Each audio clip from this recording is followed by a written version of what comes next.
All right. Well, let's go ahead and let's get started. Why not? Hello and welcome. My name is Alex O'Sullivan. I'm a student representative on the DC State Board of Education, and I will be co-moderating tonight's Student Advisory Committee Distance Learning Town Hall event alongside my fellow student representative, Shayla Dell. Thanks, Alex. I'm Shayla Dell, and I am the other student representative on the state board. As student reps, we co-chair the board's Student Advisory Committee, a group of public and public charter high school students from around the city that meets monthly to discuss issues that exist within our city's education system. Tonight, you will hear from 16 high school students from 12 different schools.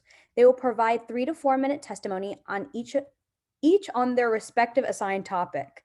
Those topics include online learning platforms, engagement in the online setting, student mental health, transparency with teachers, synchronous and asynchronous learning, testing/standardized testing, and school reopenings.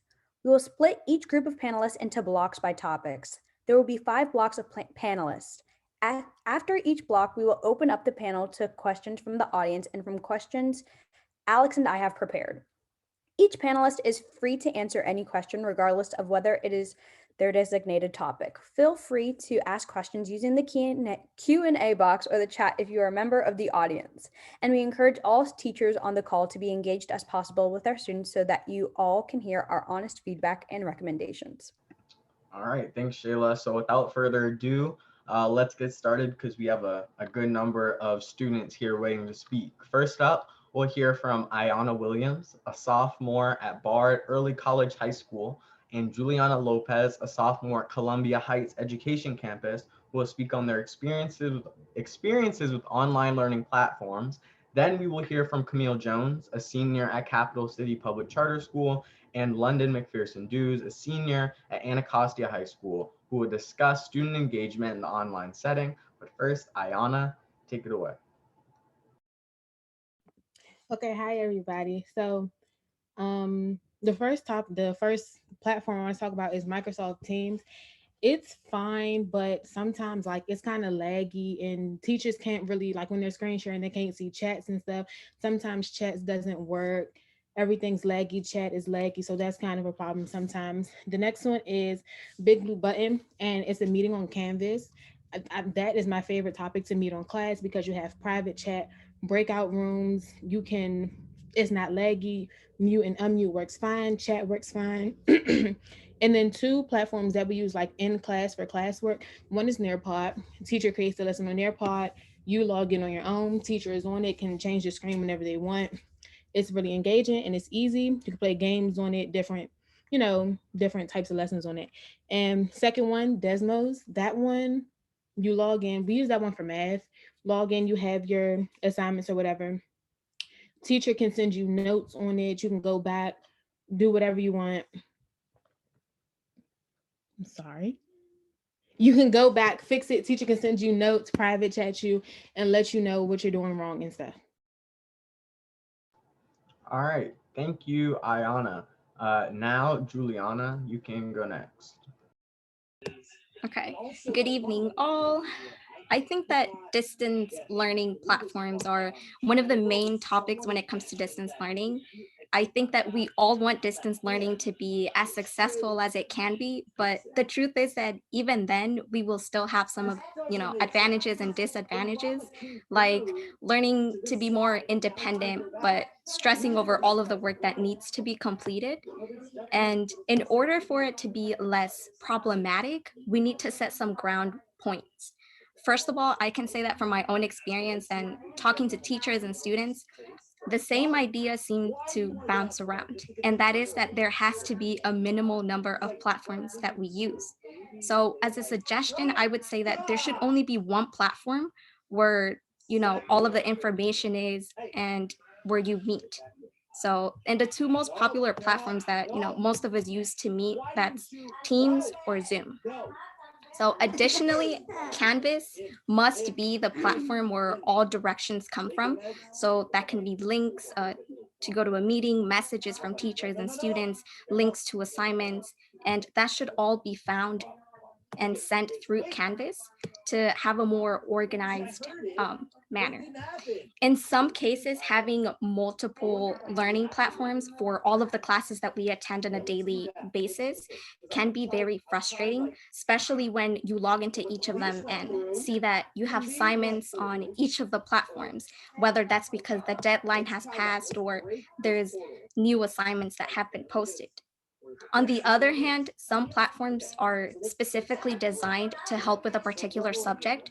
For instance, Delta Math and Desmos are designed to help more with math skills and for them to be practiced, while Summit and Word or a Teams file are more for classes that focus on writing and reading skills. However, even if we had all of the platforms and we can control all of them, we still have to keep in mind that we are all humans and teachers have other responsibilities outside of school just as much as students do. So whether that is helping siblings, like in my case, or being a parent while teaching, such as one of my teachers, that's something that we have to keep in mind. Another point worth to mention is that we must keep in mind that we are not all experts in the technological field. We need to be a little bit more patient because some of our teachers may feel more comfortable or simply have more experience using one platform while they struggle to get everything together in another. And even though it's almost been a full year since we began distance learning, you will probably think that the teachers and students should know how to operate most of the platforms they use. But updates rise from day to day on all platforms, and sometimes the internet and devices, they simply don't want to be our friends and they're in their own little world. And that complicates tasks for us a lot. So the ground points can be different for all schools, but there are factors that are affecting distance learning platforms that I have not mentioned. But by starting to set up some of those ground points, we can reduce the amount of conflict that makes an appearance once in a while, or perhaps even on a daily basis. All right. Thank you, Juliana and Iyana. Now we will hear from Camille and Londyn on the topic of student engagement. So Camille, go ahead. Okay. Hi, everyone. So I wrote my testimony, so I'm just going to read it for you guys. One of the most challenging issues during virtual learning for me has definitely been student engagement. For one, we have 90-minute lectures with very little breaks, which commonly causes students to disengage as things can become repetitive during class. I also think that students disengage because teachers tend to push too much content into one class period. During class time, teachers can teach a lesson for most of the class and then give us an assignment 5 minutes before we are dismissed, which always ends up turning into homework assignments. This can become extremely overwhelming as the workload can be too much and we tend to lose motivation as the assignments topple over. I also think another big issue with student engagement is students are first forced to work with students they don't know or don't feel comfortable with in breakout rooms. Instead of working together, we often sit in silence and just do work on our own. Personally, I tend to disengage during Zoom classes because I am a kinesthetic learner, meaning that I learn through hands-on activities rather than lectures. I have a hard time remaining focused during lectures, especially when I am surrounded by outside distractions that I wouldn't have in the school building, such as my phone. I think moving forward with distance learning, teachers should find more ways to accommodate students who learn through different styles. We should incorporate Nearpods, Kahoots, and other educational games, as well as group activities with partners we feel comfortable working with in efforts to eliminate silence and awkwardness and encourage productivity. Thank you. Thank you, Camille. Finally, we'll have Londyn McPherson speak about student engagement. Hello, everyone. Personally, in a school setting, kids tend to engage a little more because they have the teachers right in front of their face, able to talk to them and get them back on track when they're off track. But on online settings, one, we have the cameras, and although some teachers say that it's mandatory to have the cameras on, students tend to not listen to that and keep their cameras off. So I guess that can go with the little engagement from some students because the teacher can't reprimand them fully on an online setting. Also, some kids are not just motivated for school, so they tend not to engaged. So some students come to the lectures but don't say anything, don't do any work, and other students do come to the lectures and engage with the teacher. Either they talk or they use the chat, which is, I think, is a great tool for the kids who is shy or don't want to speak personally. I also think that the workload can be strenuous, and it can cause children to disengage. Also, because of our environment, some students aren't in a place where they can be paying fully attention to the teacher or what they're saying. And that goes with like the background noise, if they have siblings, if they have rowdiness in their environment, and that can cause them to disengage because they're not they can't fully pay attention to what the teacher is trying to say. And I think that's problematic because some students can't, they don't get all the material that they need to get because they're distracted by their surroundings. So I personally believe that the surroundings and whether the student is motivated or not is problematic to the engagement that we see.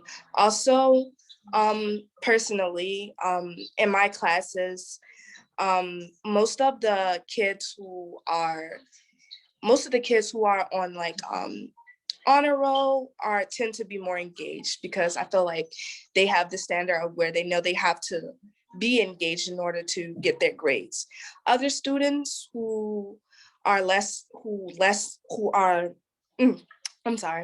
other students who aren't as engaged as the kids who may be on honor roll, they can't get the necessary help they need, or it's hard to get the necessary help they need because they're deemed as like not really, not really, I'm sorry. They're not really deemed as like someone that the teacher is like, I have to go and help because they actually want to do the work, basically. So yeah, that's what I believe. Thank you for having me. All right, thank you, Londyn. And thanks to the four of you. We'll now open up to questions from the audience on what our four student panelists just said. So on both the topics of online learning platforms and student engagement. So all of you all are free to answer these questions, and you are free to put the questions in the Q&A box or the chat. I see there are a couple that have rolled up. Shayla, would you like to read the first question? Yeah, sure. This is from Representative O'Leary. He said, what percentage of your classmates don't participate and how many of your friends do not have technology? Hello, everyone. My name is Shaniyah Robinson, and I will nicely take this question. I honestly feel like less than 50% participate. Honestly, I don't even think that it's necessarily like a thing where, I don't understand this or I'm not. I just feel like it's a thing where the engagement isn't there. We are motivated enough at home to feel like, oh yes, I should talk today. I feel like as students, we just feel like, oh, I'm just here to get a grade and that's just going to be that. Yeah, I would like to piggyback off of that. I'm Alyssa Richardson, and something that I've noticed is like the only people that really participate are students that teachers actually have relationships with or that they've established relationships with when we were actually in the building. Because a lot of people's cameras are off, including myself, because sometimes I'm not camera ready. I'm sorry. But because a lot of students' cameras are off and we're not able to have that physical like connection with our teachers, it's hard for teachers to even really like call. They get into a routine of people that they're comfortable with or people who were like reactive in the earlier stages of the school year. So then those are their people that they usually call on. So like in a math class, if a teacher knows that, oh, in the beginning of the school year, some Sydney responded and Kayla responded and whoever, then that means that on like for the rest of the school year, they become comfortable with stuff like that. And so those are usually the ones that participate, people that have participated in the beginning when people were more on themselves about like having your camera on and just it was fresh.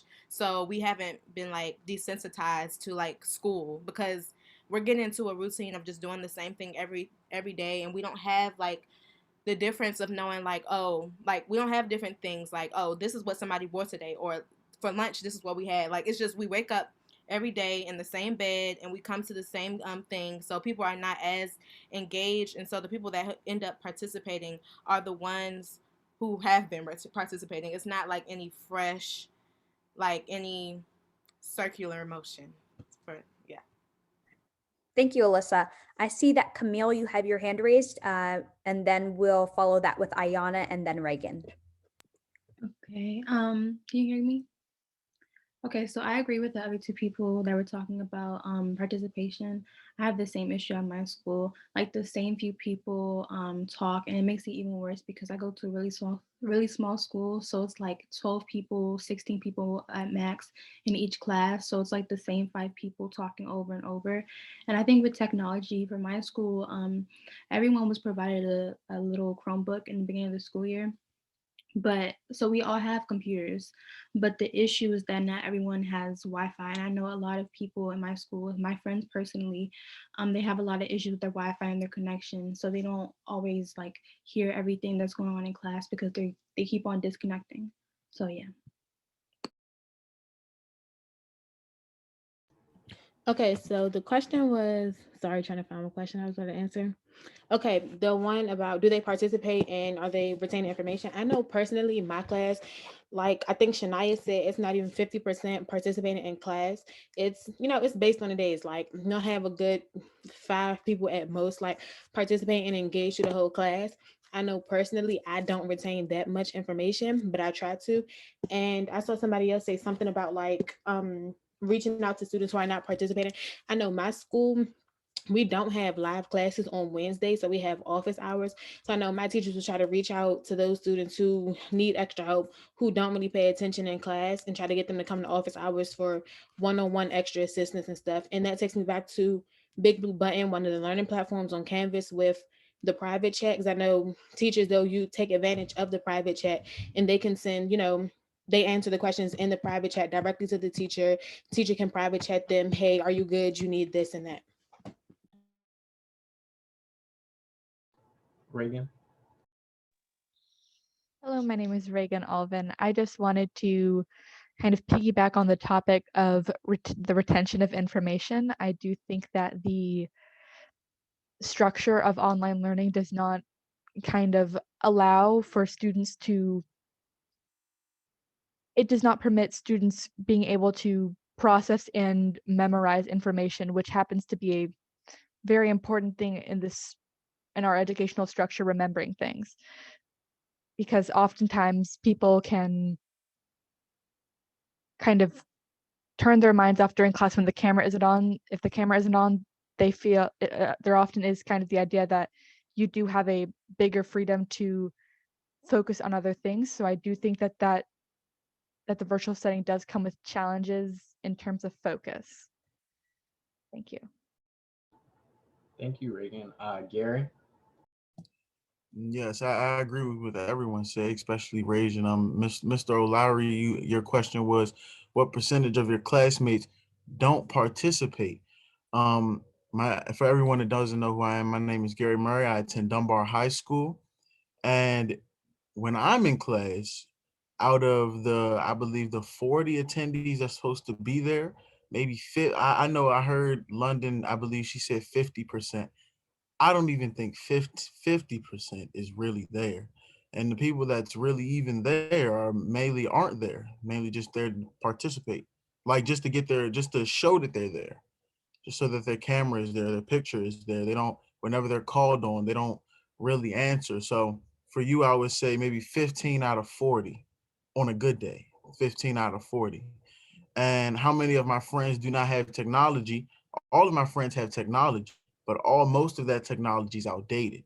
And most of them have problems with the technology, which leads them to have to go back to the school like I had to, because before this computer, I had 2 computers before that, because the computers before that had initial problems where I couldn't use the different platforms such as OneNote and Canvas.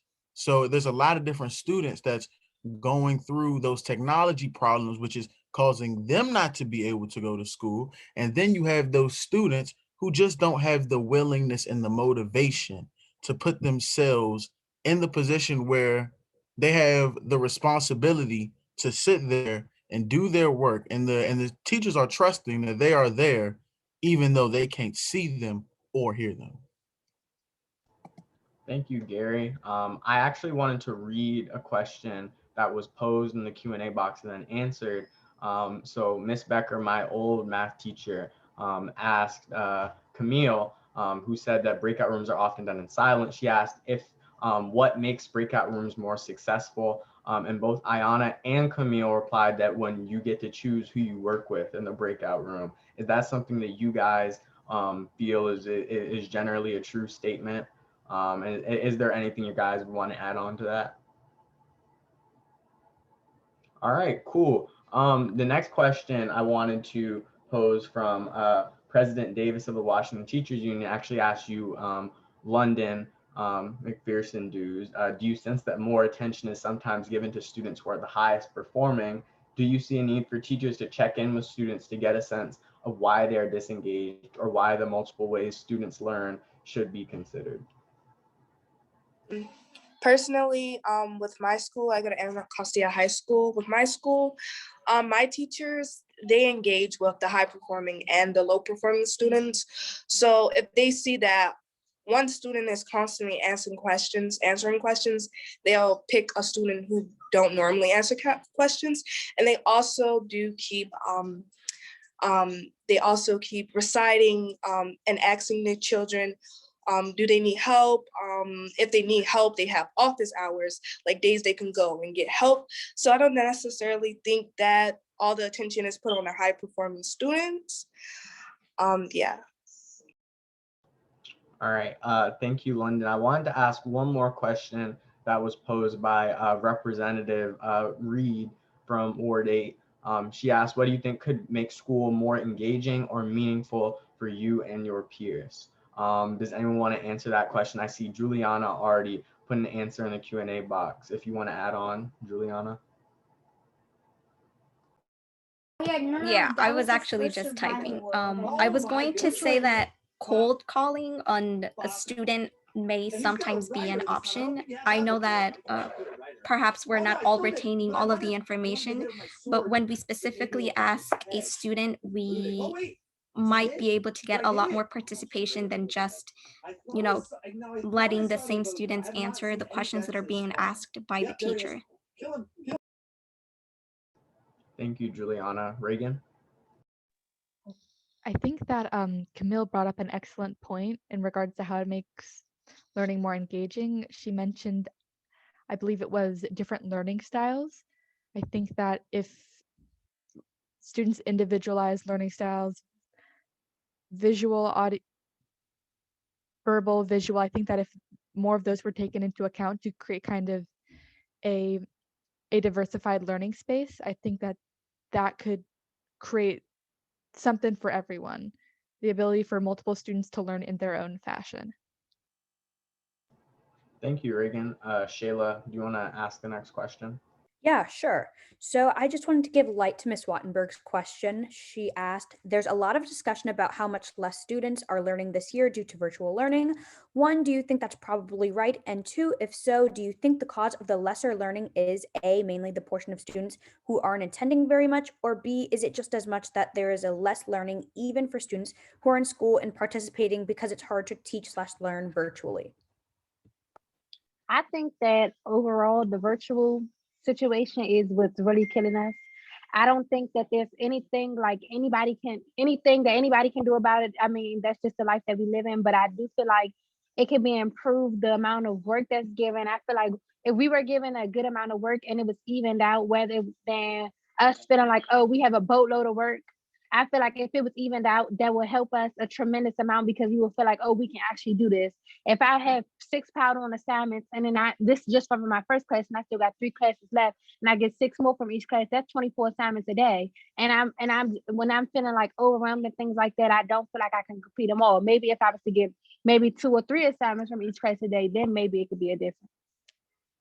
Yeah, I think that right now, a lot of students, I don't think learning is prioritized. I think it's getting the work done. And so that's where the problem is. And I always ask myself, what has the system of school, what is it here for? Is it to teach us how to operate in like particular like systems, or is it for us to actually learn the material that we're getting? If it is for us to learn the material that we're getting, I think right now that's not the main priority. I think people are just trying to get their assignments done, whether that be getting the answers from their friends or trying to go back and see what they can find online, stuff like that. It's mainly focusing on the actual assignments and not on learning the stuff. And so I see people asking more questions about, can you open this assignment back up, or what did you mean in the instructions about this, than actually what is the material that we're learning. So I think lessening the workload so that we're not so stressed all the time and always thinking about assignments all the time. Like no matter what, the weekend we're thinking, oh, right now I'm watching this movie, but this is going to set me back so many hours because I'm not doing my work right now. That's literally the mindset that a lot of students are in all the time. So learning is really not on the forefront, because it's like we have grades coming out at the end of the quarter. So I'm worried about my grades, and I'm worried about going to college, and I'm worried about what's going on in the world. So it's like, yeah, learning is not really prioritized as much as assignments are, because they have such a big effect on us. Thank you, Alyssa. Thank you, Luke and Iyana, for waiting so patiently. Luke, you can go ahead, and then Iyana, you will follow. Yeah, sure. So I think one thing that we always have to remember is that if we were to say that this is the fault of students or the fault of teachers specifically, we're sort of neglecting the sort of epistemically true issue that we can't judge, thousands of individuals for their individual choices. We have to look at the reasons behind why people make the choices they do, rather than try to moralize or try to target a specific person and then somehow bring that out to an entire group. It's not something that we can do just because we don't have the capacity or the system to do so. What we have to do is we have to recognize the conditions that create the certain issues that we have. And I think that that can be challenged from a variety of different levels. I'm certainly not a fan of grades as a system in general, but that's a really hard thing to target during the pandemic. So that would be quite a solution. I think that would be very difficult to bring that about, especially as we're sort of starting to transition back to in-person learning for a lot of people. So without trying to be too drastic about things, I think one level of change could be less assignments. I know that for sure my school has a lot of synchronous class periods followed by assignments being given. And that was something that was spoken to by earlier panelists as well. So I know it's not just my school, but I know that for schools like Basis that have, depending on the student, have like 6 to 10 classes, and then having so many of those be synchronous and then following those with an assignment, can be overwhelming in terms of work, and that focus on assignments can definitely be a huge factor in why students are not looking to learn as much. It also, I think, not being in person and not having as many discussions sort of creates a cyclical situation in which we are more focused on getting through, and then that leads to us devaluing what we're learning. And then it becomes more of, we just need to get through it. And then that further devalues the work that we're doing because it's just getting through it, right? And as that continues to happen, we continue just, even in our minds, if we think, oh, this is growing to a higher purpose of learning. Like, for example, if I'm taking a literature class and I'm thinking my literary analysis or my rhetorical analysis provides me with the ability to further do something down the line, that feeling, even if I know that that's true, thinking it and feeling it is a much harder thing to get across when I've consistently, over the entirety of, almost 2 trimesters, because we go by trimesters at my school, almost 2 trimesters of learning, where I've just been consistently seeing it as just a feeling of getting through it rather than what I know it to be. So there are some thoughts, I guess. Thank you, Luke.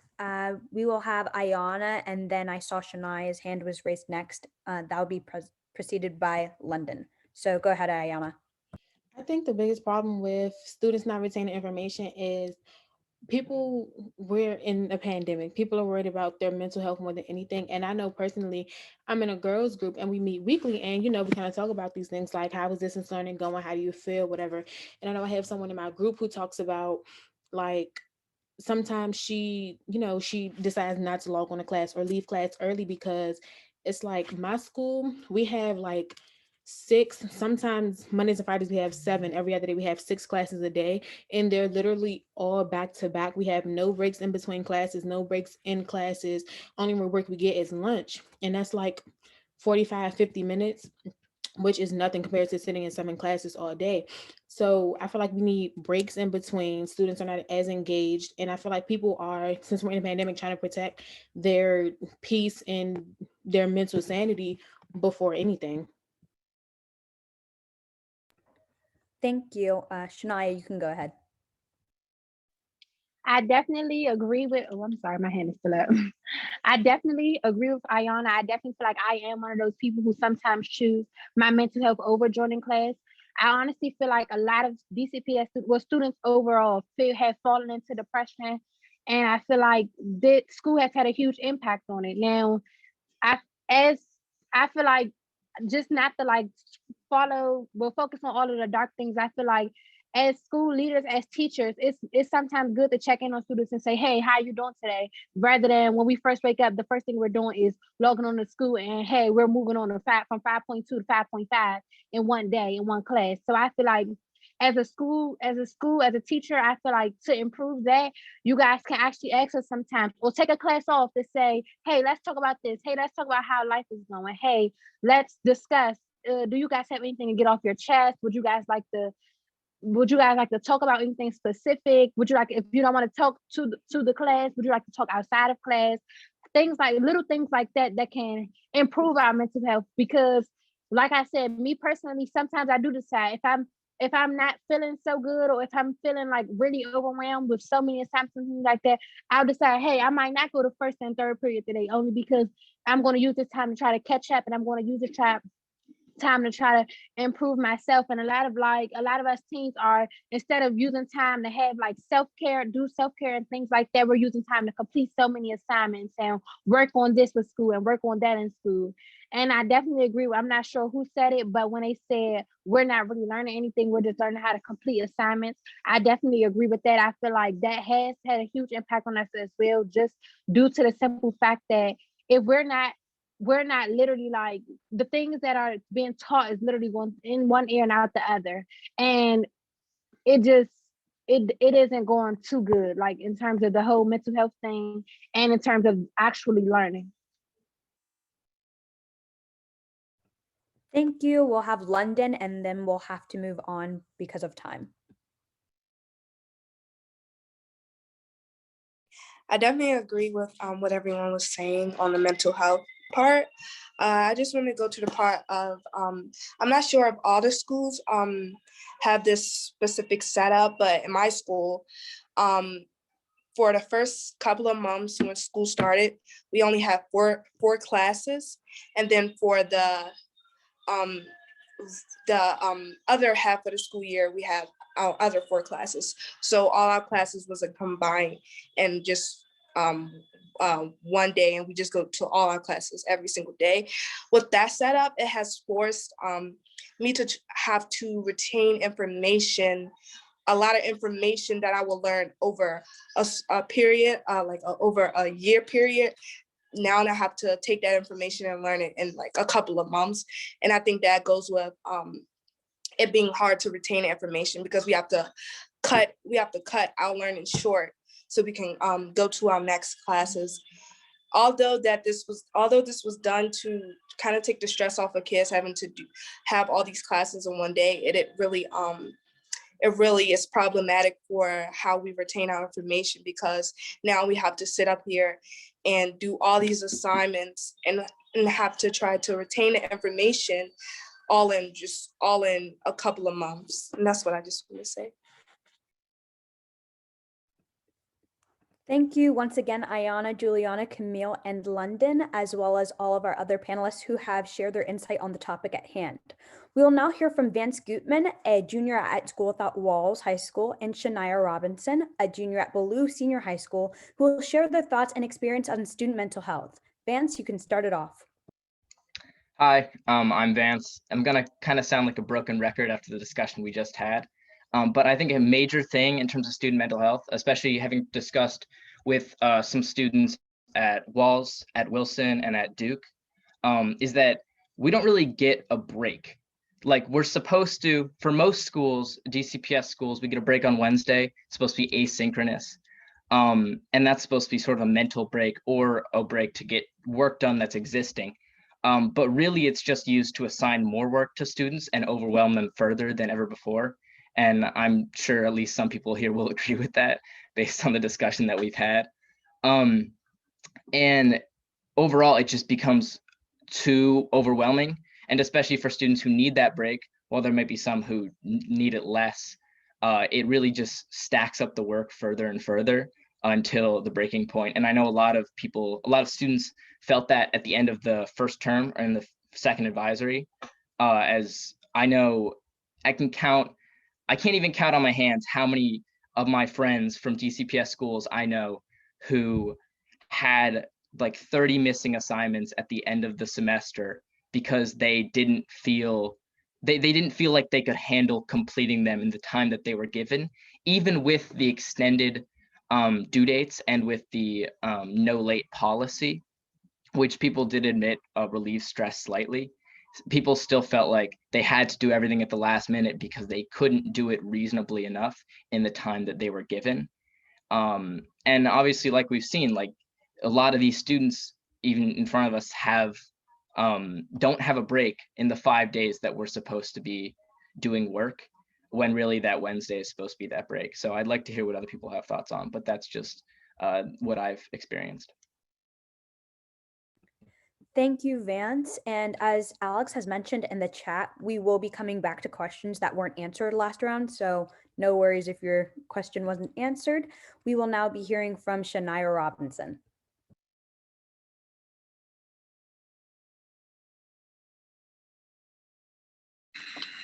Sorry, I had new technical difficulties. Wasn't having many coffee. I definitely agree with that. I also just feel like it was stated. I feel like we're getting so overwhelmed with focusing on school and trying to focus on passing, especially with so many people holding us to high standards that we don't really understand, that we don't really worry about ourselves, that we don't worry about our own mental health. So when we're being asked, oh, are you okay? Our automatic answer is going to be, yes, I'm fine, it's okay. But really deep down inside, we're worried about, we have school to worry about. It's like I know we can't really do anything like specific about this virtual situation besides like practice social distancing and things like that, just hoping that the cases will decrease and try to get better. But I just feel like I stated, I just feel like somebody simply asking us, hey, do you guys want to take a day off this weekend? Use this time to spend some time on yourself, or use this time to complete assignments, even if you feel like you can't. Just little things like that can help us to improve within ourselves and improve our mental health. Thank you, Shaniyah. We will now open up the panel to questions from the audience again on this topic, as well as the questions that went unanswered from last round. Same rules apply, so any panelist is free to jump in and raise your hand to answer a question. Alex, would you read the first question? Sure. So the first question is one that was kind of inspired from what I just heard from Shaniyah, and it made me reflect on at the beginning of the year, my chemistry teacher actually gave us like a random day off. He just checked in, and people were saying like they were overworked. It's like maybe the second week of school. He just gave us the class off. And while it seems like a very small thing, and I've shared this before, it can really go a long way for someone who may need extra time to finish up an assignment, or just take that time to go outside. So my question for you all is, what sort of approaches and what sort of system is in place, if any, at your school to try to give you guys maybe the break or the help that you all need? I see Gary's hand is up, so we'll go to you. Yeah, so I believe Londyn said how it is at her school. That's exactly how it is at Dunbar. So we don't have 7 classes, as Iyana said, which is shocking. We don't have 7 classes. We have 4 classes where you have 2 periods in the morning, and then you have about an hour break. And before those hour breaks, you have little portions of time after those classes to prepare for the next class. Now, depending on the teacher may just use up that independent practice time, which I don't know if they're supposed to or not, but I know I have a few teachers that do, or they may not. You get that 15 to 30-minute break before the next class, and then our lunch is about an hour. And so I feel as though I like the way our times are because it still lasts to 3:25, but at the same time, there's breaks in between each class. And then, as I believe that was Luke who said, yes, we have Wednesday off. We also have Wednesday off. So I believe as though I get enough breaks, but if there's not a universal basic setup for how DCPS wants the times to be for every student, then it's going to be a different feeling for each student across the board. You're going to have one student that feels stressed out because she's sitting in front of a laptop for majority of her day without getting a break, without maybe eating lunch for 30 minutes. And then you have another student that feels as though, oh, well, I'm getting at least an hour or 2 or 3 to my time to myself, even during the school day. So on one hand, you have students that are overworked, frustrated, eyes probably hurt and need sleep, and then other students that are comfortable with the time that they have, just because there's not a universal way that DCPS is doing things. Thank you, Gary. Before I go to everyone with their hand raised, we did make a mistake. We wanted Walker was actually supposed to speak for this topic. So Walker, take it away on student mental health. Yeah. So for me and for a lot of people that I've talked to, a kind of an overarching feeling is kind of just like isolation, obviously, which is like what goes with distance learning and a pandemic, is that like we can't see anyone, and like we aren't going into school, at least most of us, and so we aren't seeing the people that we regularly would see. And especially for people like I'm a senior and a lot of my friends are seniors. And right now, like at the beginning of the semester, we had the choice between staying fully online or going back in for maybe one class. And it felt very much like we were being it felt like the choice was basically like, we most likely we're not going to see the people we go to school with ever again, at least for seniors, at least in a school setting, or endanger ourselves and our teachers and our peers and our families. And, you know, obviously schools have been, you know, enacting precautions, but you can't completely protect from it without, you know, just like isolating basically. So it feels very like hard to, like, it feels like a hard choice to make. And because of that, it's just like a very like depressing time. And I think, like, just to echo what a lot of my fellow panelists have said, like a lot of people feel overwhelmed by the number of assignments. And especially, yeah, like Wednesdays were supposed to be kind of a break per se. And it definitely feels like the work just kind of starts to pile up, you know? Thank you, Walker. And sorry for the mix up. We'll now go to Iyana and then Shaniyah. And you all can, I believe, answering the previous question. So I kind of wanted to piggyback off the whole mental health thing. Like Gary said, they have like an hour lunch. They have breaks in between each classes, which my school personally doesn't get. 7 classes a day. We have 5 minutes in between classes, which really is nothing at all because classes run over each other.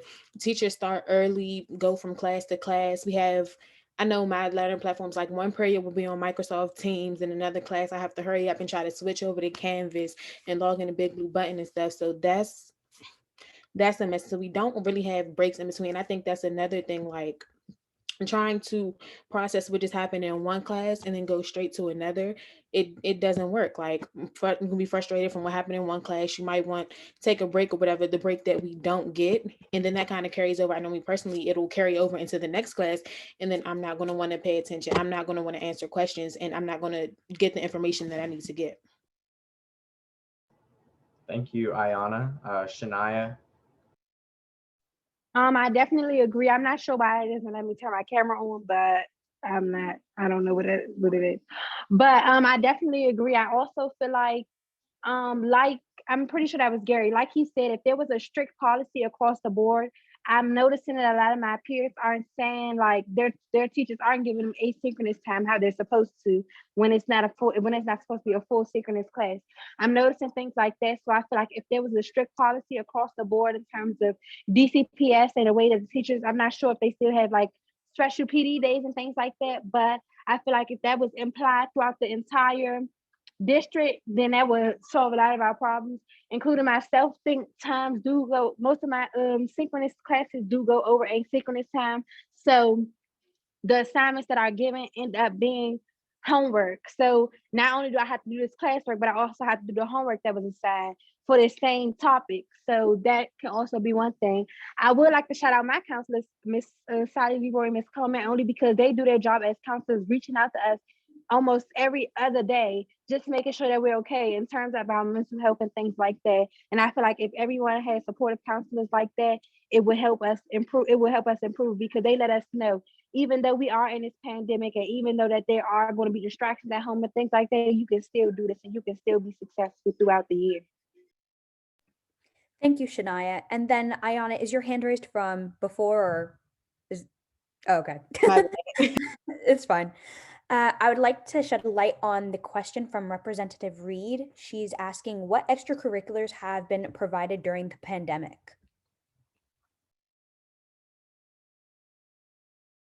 Okay, I'll take this one. I was typing it, but I'll just say it out loud. I know personally, I'm in quite a few, like, when I was in school, we did a girls group called Sneakers, and we would meet once a week during lunch to kind of talk about, just talk about anything like mental health and stuff like that. But now we do it after school on Thursdays, and it's kind of the same thing. And I know that group, she actually like asked us, like we do every week we meet, we do check-ins, highs and lows, what's going on in classes, how are you feeling, do you need me to help you, reaching out to teachers, do you need extra help like outside of school and stuff like that. We do that. I know I'm a peer tutor. So on Wednesdays, the asynchronous days that we have, on Wednesdays, students will come in, we'll log into the dean's office, and then we'll have other students come in, get peer tutored. We have talk about it Thursdays during lunch hour, every other Thursday with our counselors and stuff like that. So we still do like clubs and stuff, but it's not the same. Thank you. I see that Luke had his hand raised, and then that'll be followed by Alyssa. Additionally, Alex said in the chat, and what extracurriculars would you like to be offered if you'd like to add that on to your response? Yeah, I don't know how much I can speak to Alex's part of the question, but in terms of or extracurriculars being offered, I think the school has done a pretty good job. Basis has done a pretty good job in terms of making sure that students have at least a couple of different options. Considering that we can't do a lot of actual, in-person stuff, I think there was a chess club thing that got started. This this semester that is relatively popular or something.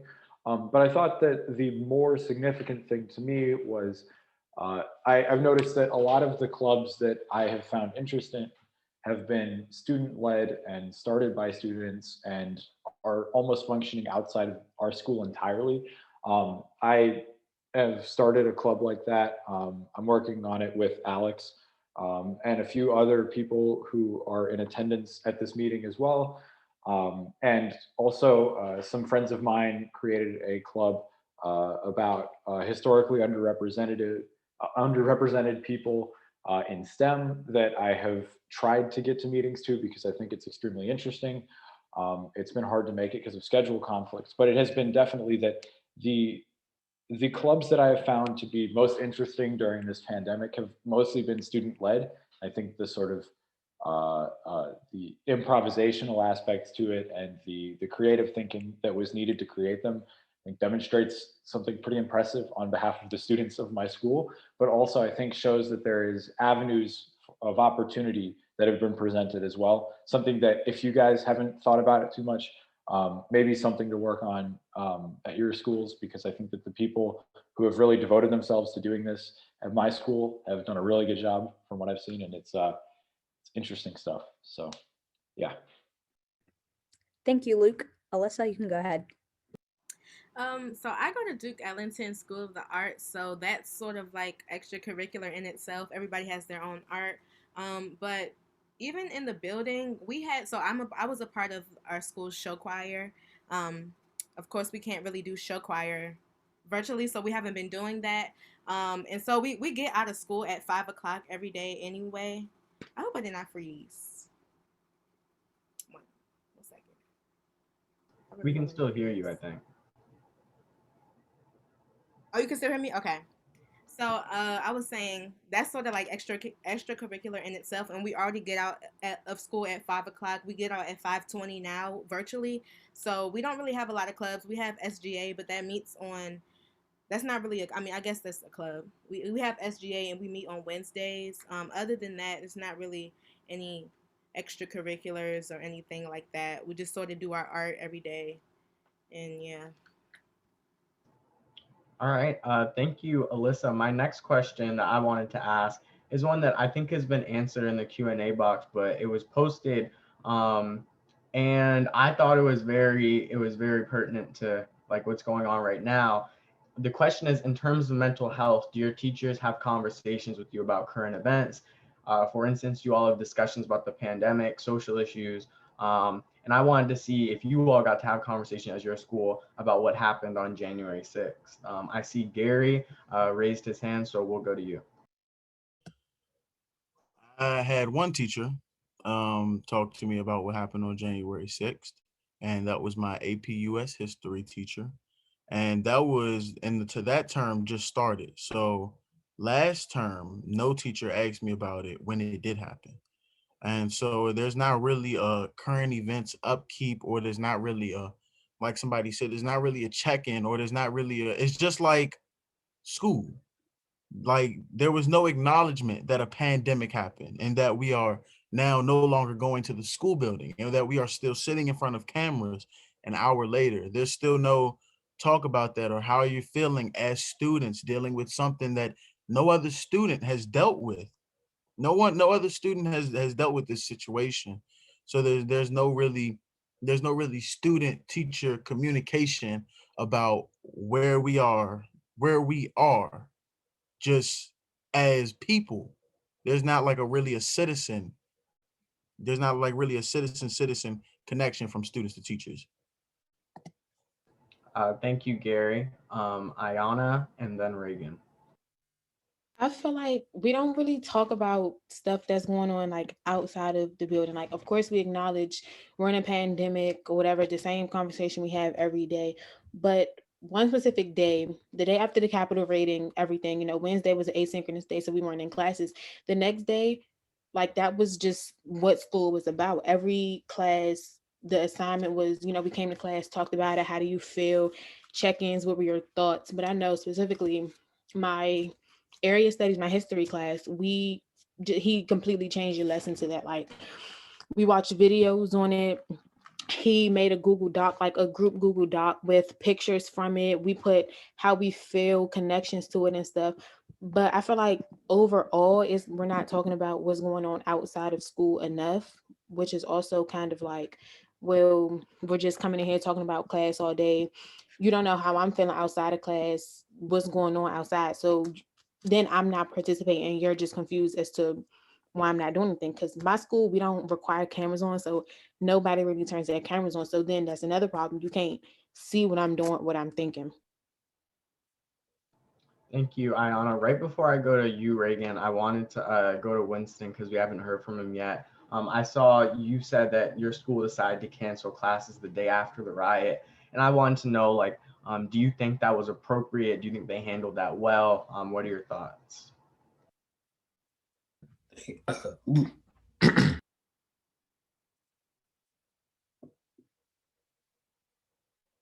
Thank May you. I ask what school you go to? I'm sorry. I go to DC International School, and it was very helpful for them to cancel school the day after the riot. All of us live in DC, so for some of us, this might have happened right after, right outside of your houses. It's happening in our city. So then my school deciding to cancel was very helpful mentally for everybody. Yeah, that's all I got to say about it. All right, thank you, Winston. Reagan, go ahead. No worries. Like Iyana, my school, Wilson, we were very fortunate to have teachers be very intuitive about the situation and spare some time at the beginning of the lesson to have students kind of talk it out and kind of express their frustrations and their fears prior to the lesson in a way, sort of in a very overtly practical sense, getting it all out before the lesson, but in a much more fluid and real sense. It was definitely a means of students to collect themselves after something very intense and definitely scary and uncommon happening on, as Winston said, on some of their doorsteps. So I think that having those conversations about things that happen in our communities and in our country are conversations that we should be having more often. Thank you. Thank you, Reagan. Is there anyone else who wants to speak on this topic or get in any last minute thoughts on student mental health? Luke? Yeah, I want to shout out our history teacher, Miss Felmis, for giving us the opportunity to speak in her class on how we were feeling, and having a lot of like class extension stuff, like in terms of the work we were doing. Also, having a space where we could come in individually and express ourselves was also cool. I didn't do that, but I thought that that was a good step as well. I know that other teachers did something similar to that, but that was the one that stood out to me the most. She was the first teacher who we had right after the events, and also that, like, I think history teachers and humanities teachers in general, I think, understand very well the role that politics needs to have in our classes, because there is certainly a level to political engagement that comes straight from the way we are socialized, and the classroom is a really big part of that. And so to allow us to have those discussions, especially as our first class back, as juniors, people who are really growing into people almost now. We're almost people, which is crazy to think about sometimes. And so to have that happen, I think is very cool. And then in general, just our school didn't have a particularly great response, but I don't want to spend too long on that. So I'm gonna just move on. All right, thank you, Luke. Finally, we'll go to Leah, and then we'll move on to our next topic. Hello, everyone. I would like to bring attention to mental health during distance learning. Personally, I feel like some factors such as the workload, along with being home with siblings, are big distractions from at-home learning. Personally, I have 4 younger siblings who often come to me asking for help or like needing things around the house done for them because my parents are at work. So that's a big distraction for me while I'm learning from school, because I have to stop what I'm doing in my class or stop paying attention and go help one of them. And they often argue about who I help the most, and it's just hard generally.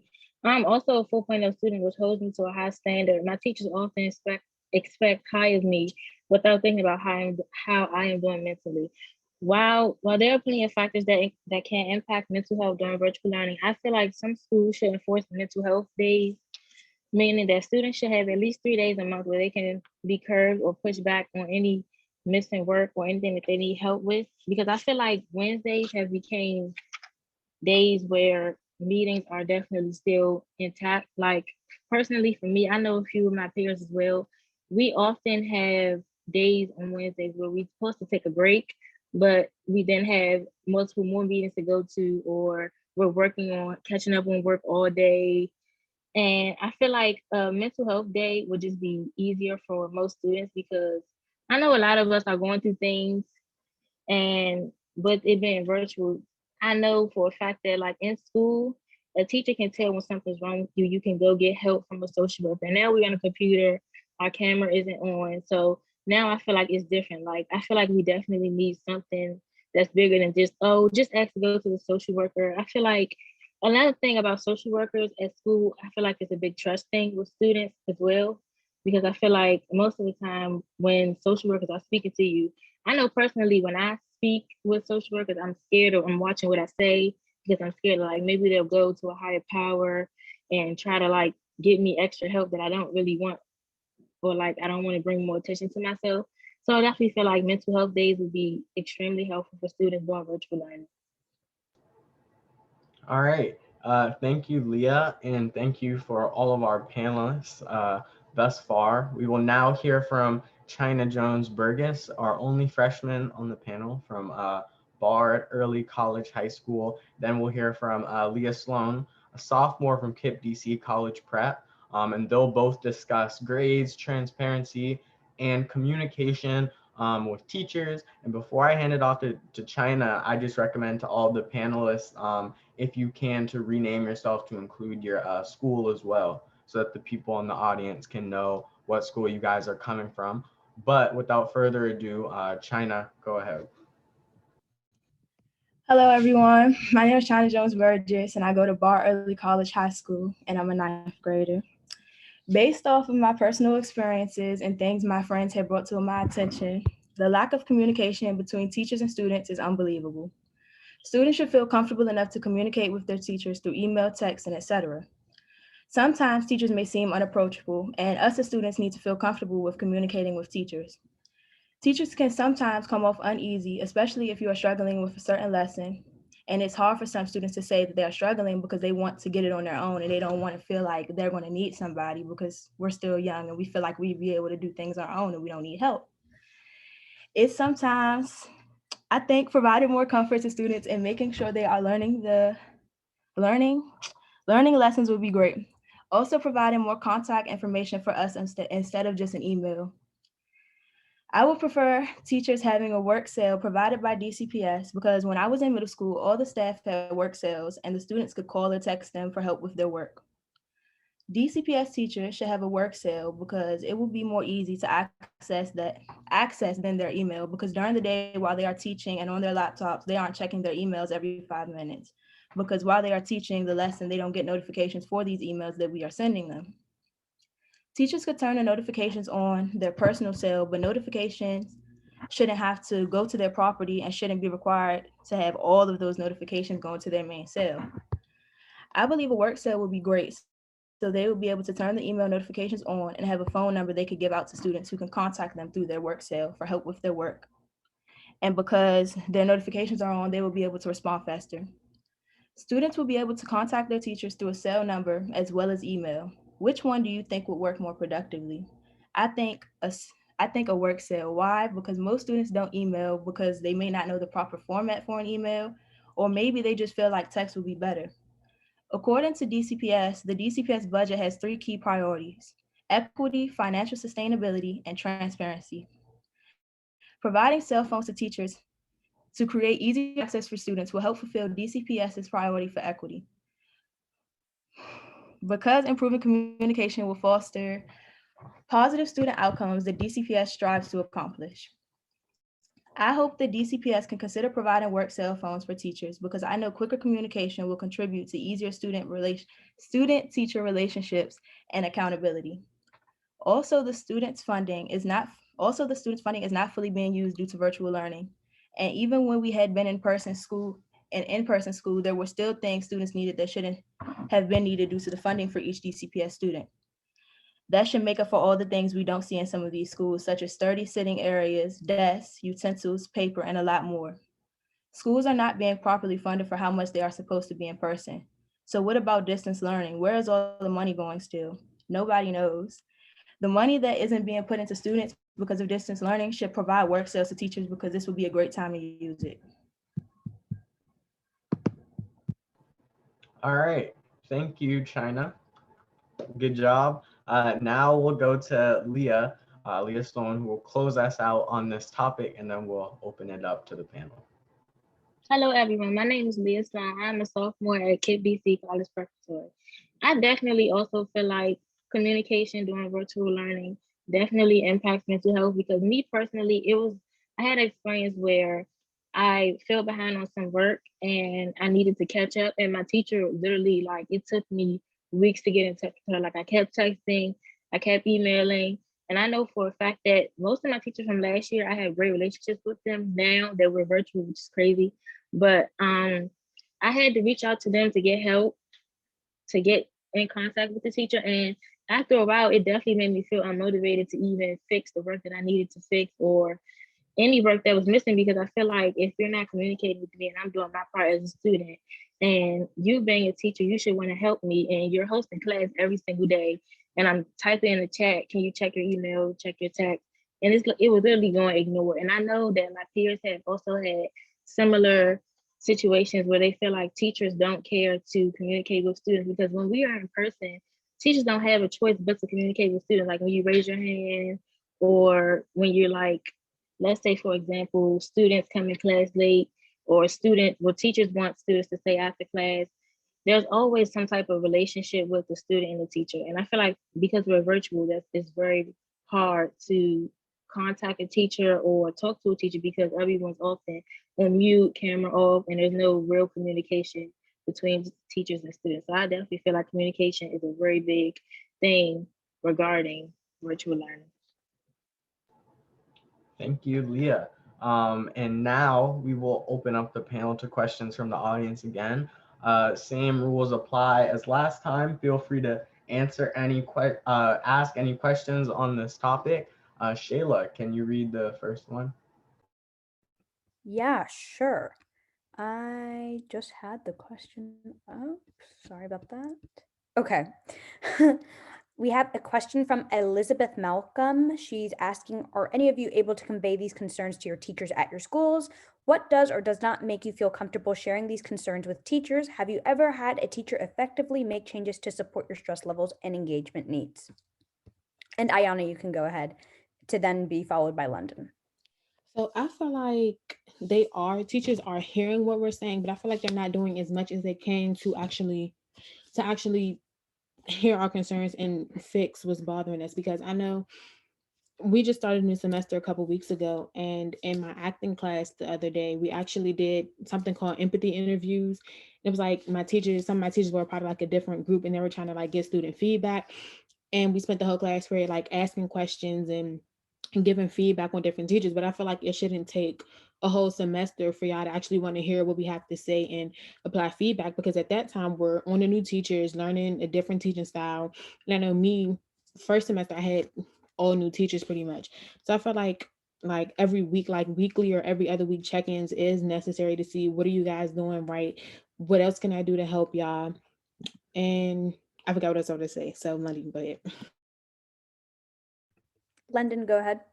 I completely agree with what Iyana said, but I also feel like I think that my reasoning and people that I've had classes with in the first semester and some classes with now, and even when we first went into the pandemic last March, it's just the feedback that we get from the teachers when we try to tell them that we're having like a struggle with getting in contact with them, or like the fact that even when their workload may be too much just for one class in a single day.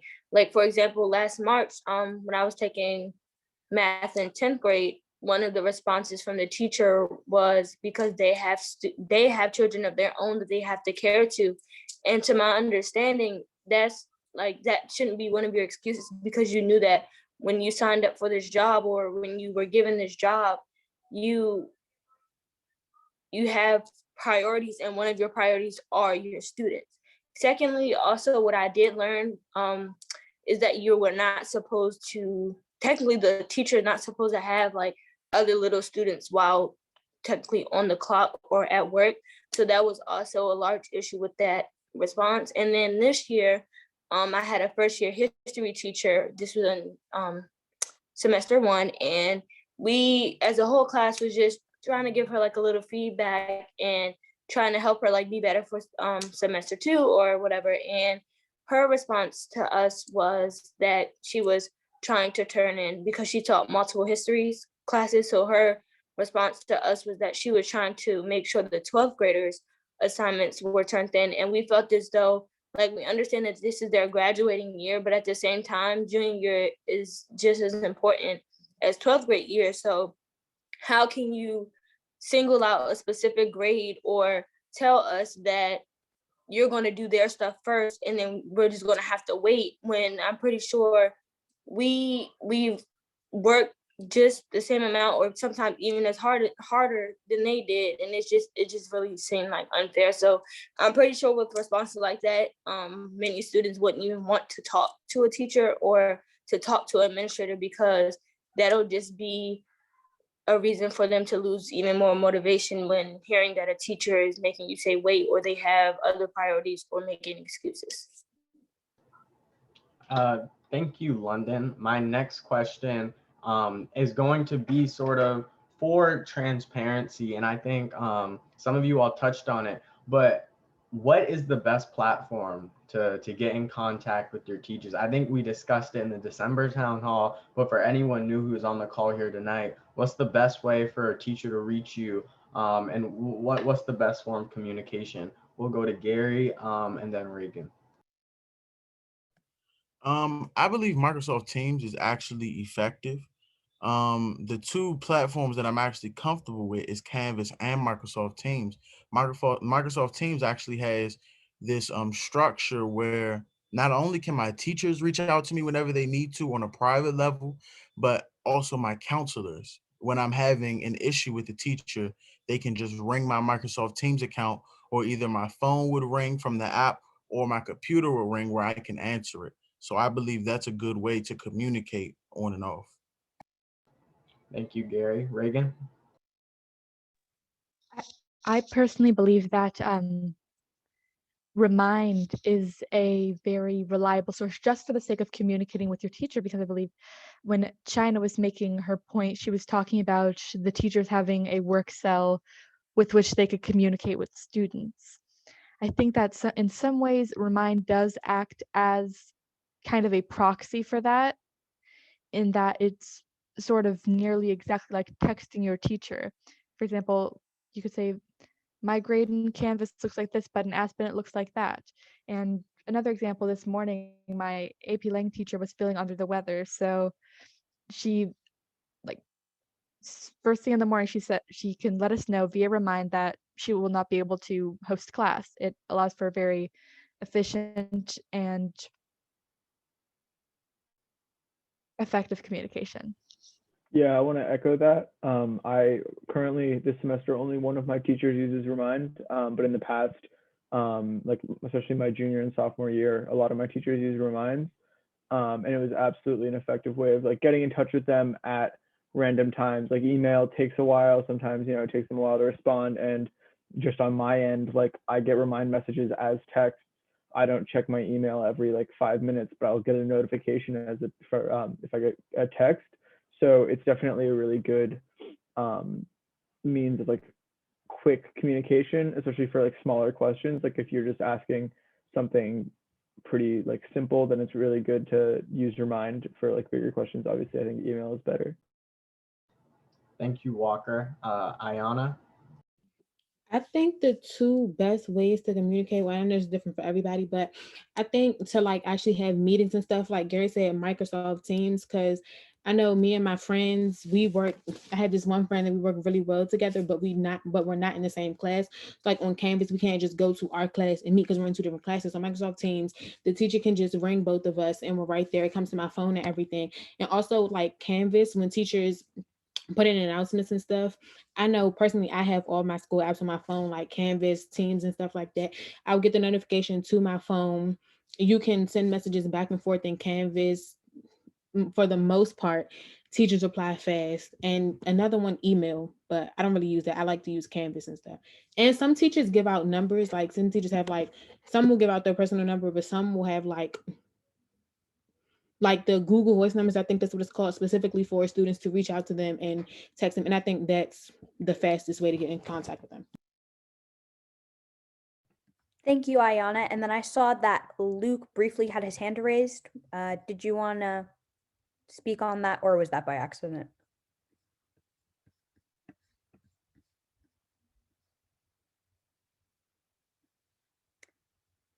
Okay. It looks like. Yeah, I think. Luke, there.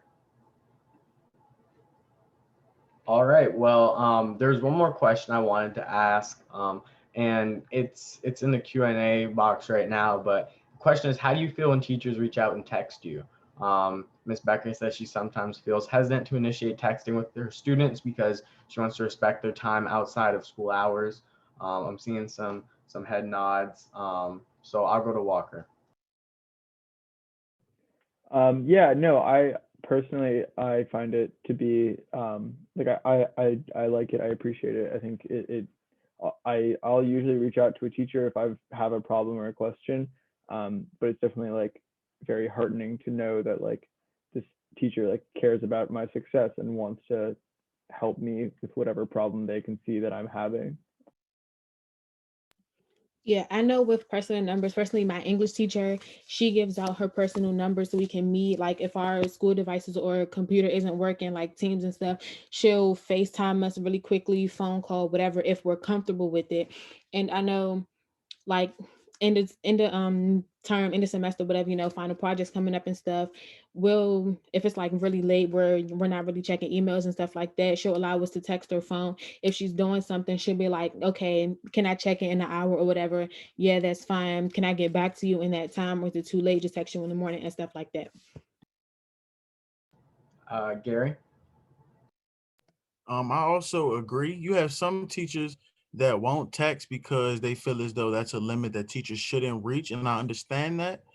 But then you have those teachers that's like, you know what? Here's my phone number. You reach out when you need me. And then you have teachers who don't give out their phone numbers and adapt, and they download apps such as Instagram. And so then you could reach out to them that way as well through a DM if it's not too late, and they'll reach back to you. I have some teachers that are so considerate that they reach back to you at any time, 9 at night, early in the morning. Teachers just care that much that they will respond. Thank you, Gary. Juliana? Yeah, I think it feels awesome to know that a teacher or any staff member is reaching out to you just because they want to know how you're doing. Teachers specifically in my school, they've made Instagram accounts, they've made remind groups, they've made private channels in Microsoft Teams. They give out their phone numbers, emails. And I think that to see that there are so many different ways that they are willing to communicate with you, it makes you feel a lot better because you know that you can reach out to them and that you're not alone. And I think, it's okay to hesitate because it will depend on the student how comfortable they feel with you.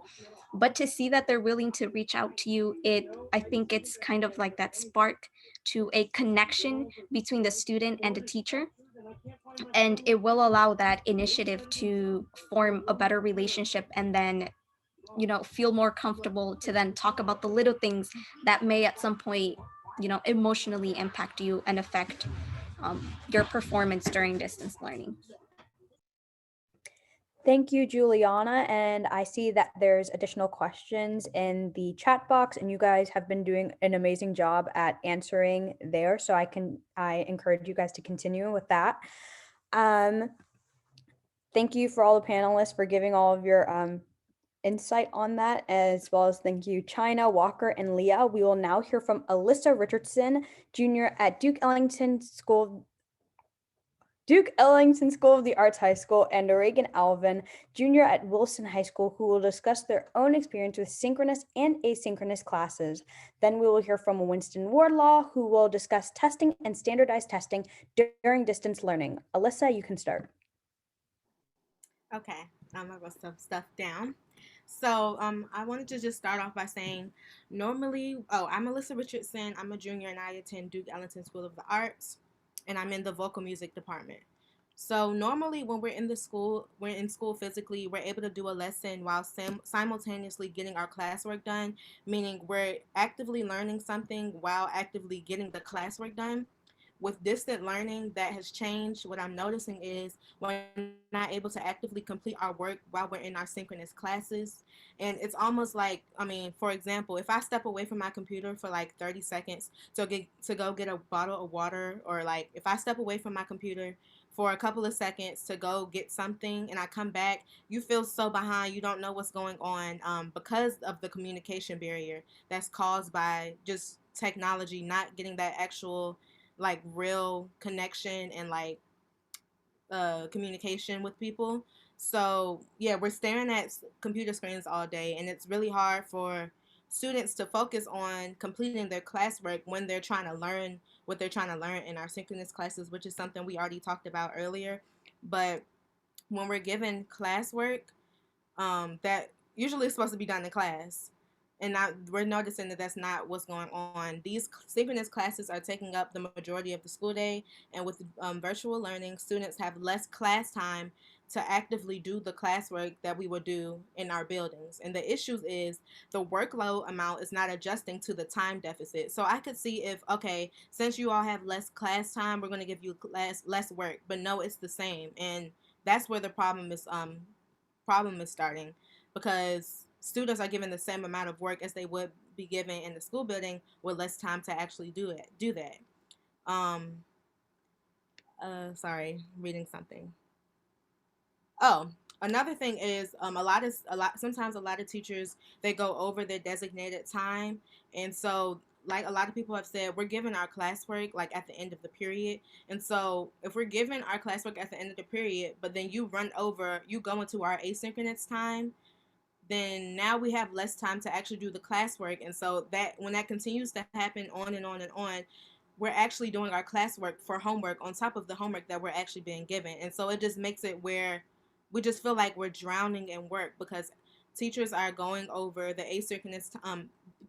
asynchronous time, which is understandable because I know teachers have standards that they have to meet, and that's really out of their control. And like testing and like AP exams and stuff like that, they're not really adjusting to like virtual learning at all. It's like sort of the same, but because of the asynchronous time that's being taken away from us, and the fact that we can't do our work while we're on the Zoom because we're trying so hard to actually listen to what the teachers are saying, and if I look down for a couple of seconds, now I feel like I just missed the whole lesson. It just makes it really hard to get our work done, and it's very stressful. We're not spending our time outside of school doing homework. We're trying to catch up on our classwork. Then we find ourselves doing like we're behind on our homework after that. So yeah, that's another thing about just the asynchronous synchronous balance. I do think that, I don't know, because learning, it already feels like we're not learning as much as we can be learning. So I don't know how cutting down on the synchronous time would work, but what I do know is our classwork that we're given in our homework balance is it's not working well with the asynchronous and the synchronous time. So whether that be completely cutting out homework, so that the classwork that we end up doing after class, we're able to do it in a timely fashion, something needs to give. So it either needs to be less synchronous time, more asynchronous time to actually do our classwork, or it needs to be cutting down on the workload so that we can actually indulge in what we're learning during our synchronous time. Thank you, Alyssa. Reagan, you can close us out on the topic of synchronous versus asynchronous. Thank you so much, Shayla. I think we can all say that it's far too apparent that the virtual status of our learning has changed how we think about accountability and structure. No issue exemplifies this more than the status of imbalance of synchronous versus asynchronous work. DCPS policy states that high school students are expected to have 4 to 5 hours maximum of live synchronous learning.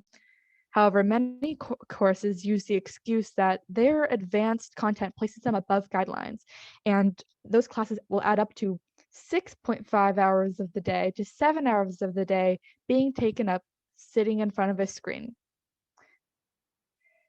The implications of always being online do amplify the drawbacks of virtual learning at large, which include distractions, dependence on technology, and a sedentary lifestyle.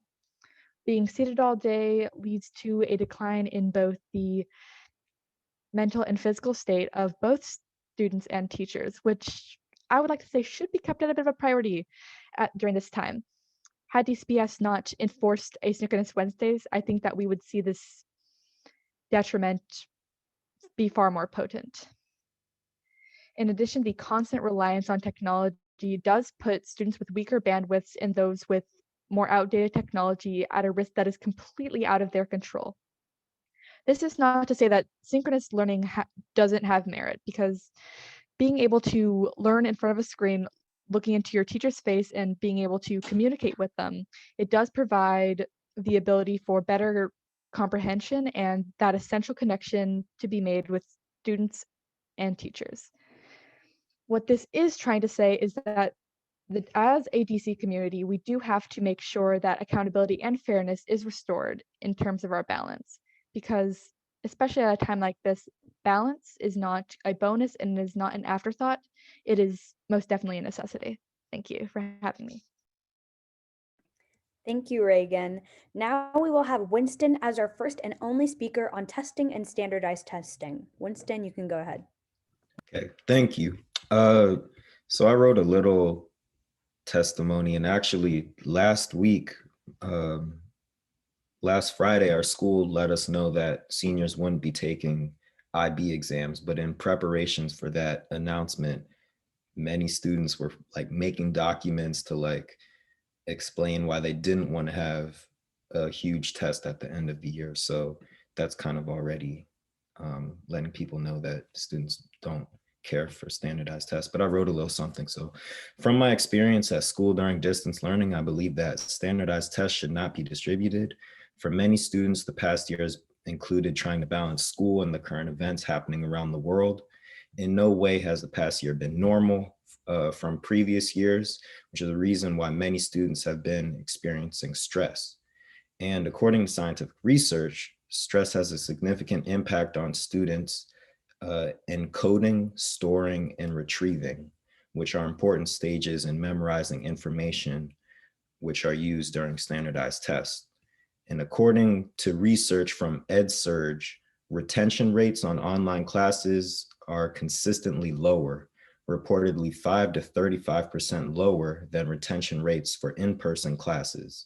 And a psychology study from the American Psychological revealed that on average, student stress levels since COVID-19 and distance learning have increased, which 87% of students saying that education is a significant source of stress, 82% saying that the school year of 2020 through 2021 will cause them stress, and 67% saying the pandemic makes planning for their future feel impossible. This study also found that in 113 independent studies with 6,216 participants, stress impacted participant memory. So in closing, I would just like to say that I believe many standardized tests should be canceled for students because it doesn't make sense to give these tests, as we are scientifically less likely to score well due to low retention rates and stress. That's it. Thank you, Winston. We will now open the panel to questions from the audience on both the topics of synchronous/asynchronous classes and testing/standardized testing. Alex, can you read the first question? Yeah, sure. So first, I wanted to ask a question about synchronous versus asynchronous. So do you all feel, and I know for DCPS, you guys have those Wednesdays where you don't have synchronous classes. And I know for charter schools, there may be some sort of variation of that. But do you guys think your classes, your teachers are following those schedules about when classes are supposed to be asynchronous and when they're supposed to be live? I'll go to Gary. What I'm gonna say is it definitely depends on the teacher. And the reason I say that is because you have some teachers that actually have a sense of respect for the student and that understand that we're also going through something just as much as they're going through something, and that that time was allotted for a reason. But then you have those other teachers that's like, oh, well, your next class doesn't start till this time, so I'm going to give instruction until this time. And so then you're just like, okay, there's nothing you can really do other than maybe leave and then miss something, or then they'll discount you on attendance. Either way, the student gets the shorter end of the stick in this situation, depending on the teacher. Thank you, Gary. Juliana, is your hand up from before or is it up right now? No? Well, I was going to speak on the topic, so, but it was from last time. Okay, you want to go ahead?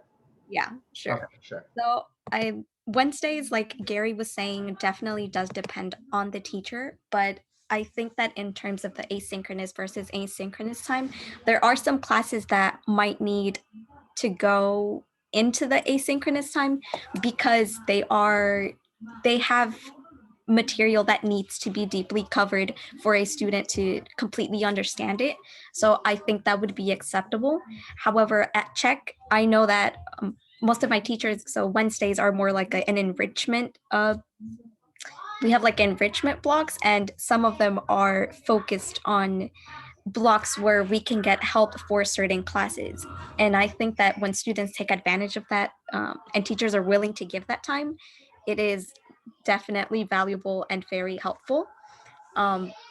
So what Czech has done is one of the blocks has to be some sort of class review or help that you need. And then there's another block that can be an enrichment block. And I think that provides like a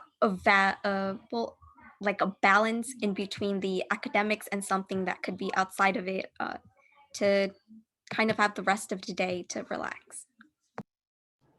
Thank you, Juliana. Iyana? So I know personally my English teacher, I've had the same English teacher all year.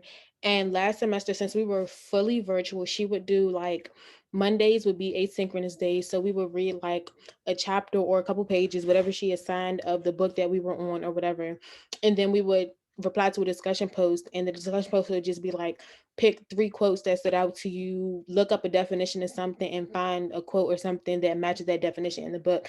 But I know now, since, some of us are in person. She's in person on Thursdays. So she gives us Thursdays for asynchronous days and kind of does the same thing, like highlight the group text in the Google Doc and stuff. My other teachers, we do not have asynchronous learning, which I feel like we should.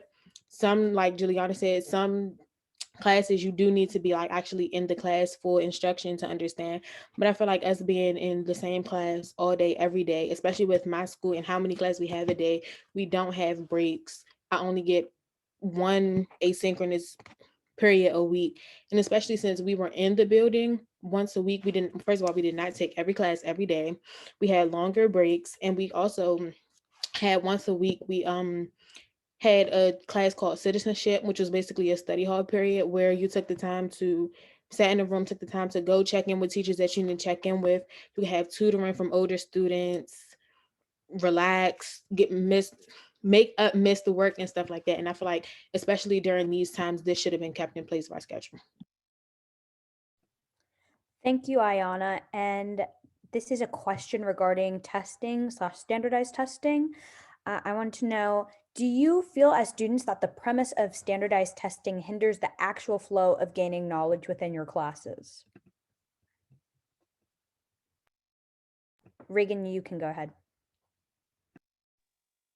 I think that I do have slightly mixed opinions on this matter, because I do think that the idea of standardized testing does kind of go against the current of how information is typically stored and applied. But another point that could be noted is the fact that it's not as much about, you'll often see when people are talking about we're studying for the ACT and the SAT, it's not about what you know, it's about how you take the test. And is how we take the test a necessary aspect in how we approach adult life, how we approach real world situations? That is something I personally do not know, but perhaps it's something that could be considered when going forward. Thank you. Thank you, Reagan. Go ahead, Alex. Yeah, I wanted to weigh in on this particular topic because this is something I feel pretty strongly about. I think if there's one thing the pandemic has revealed about learning, it's that these standardized tests are so arbitrary and, in my opinion, like extremely useless. Like for my school, at least, there's a debate about whether we're going to go in person to take an AP exam, and we'll talk about school reopening in a second. But like we haven't gone back in person this entire year. Like the notion that this entire year we've been learning at home in the online setting for us to then at the end of the year take an AP test that will determine our fate in all of our classes, whether we're allowed to go to the next class at the end of the year. That's so counterintuitive. And I also think it's so unnecessary. And I think if there's one thing, and I'm glad colleges are starting to do it, but there is no reason at all that like we should be forced to take AP exams or SATs at the end of the year. Because in my opinion, like Reagan was just saying, SATs, it's not really about what you know. A lot of the stuff, maybe we once knew it or something that like all of us kind of subconsciously know, but it's literally the test taking that they're measuring. So just for that reason, I feel like living in a pandemic at home where you don't really get to interact with people and then having to go take a in-person test that will have serious consequences for your future is not a way I think we should move going forward. But anyways. Is there anybody else that'd like to weigh in on the question? Okay. Oh, okay. Go ahead, Winston. I was just going to say that I agree with what everybody said, and that not every student has the same at-home life for school. So someone might have a room that's super quiet where they do school or where they could take a test. Others are taking it in their living room, and some are taking it with 6 other siblings running around the house or anything like that. So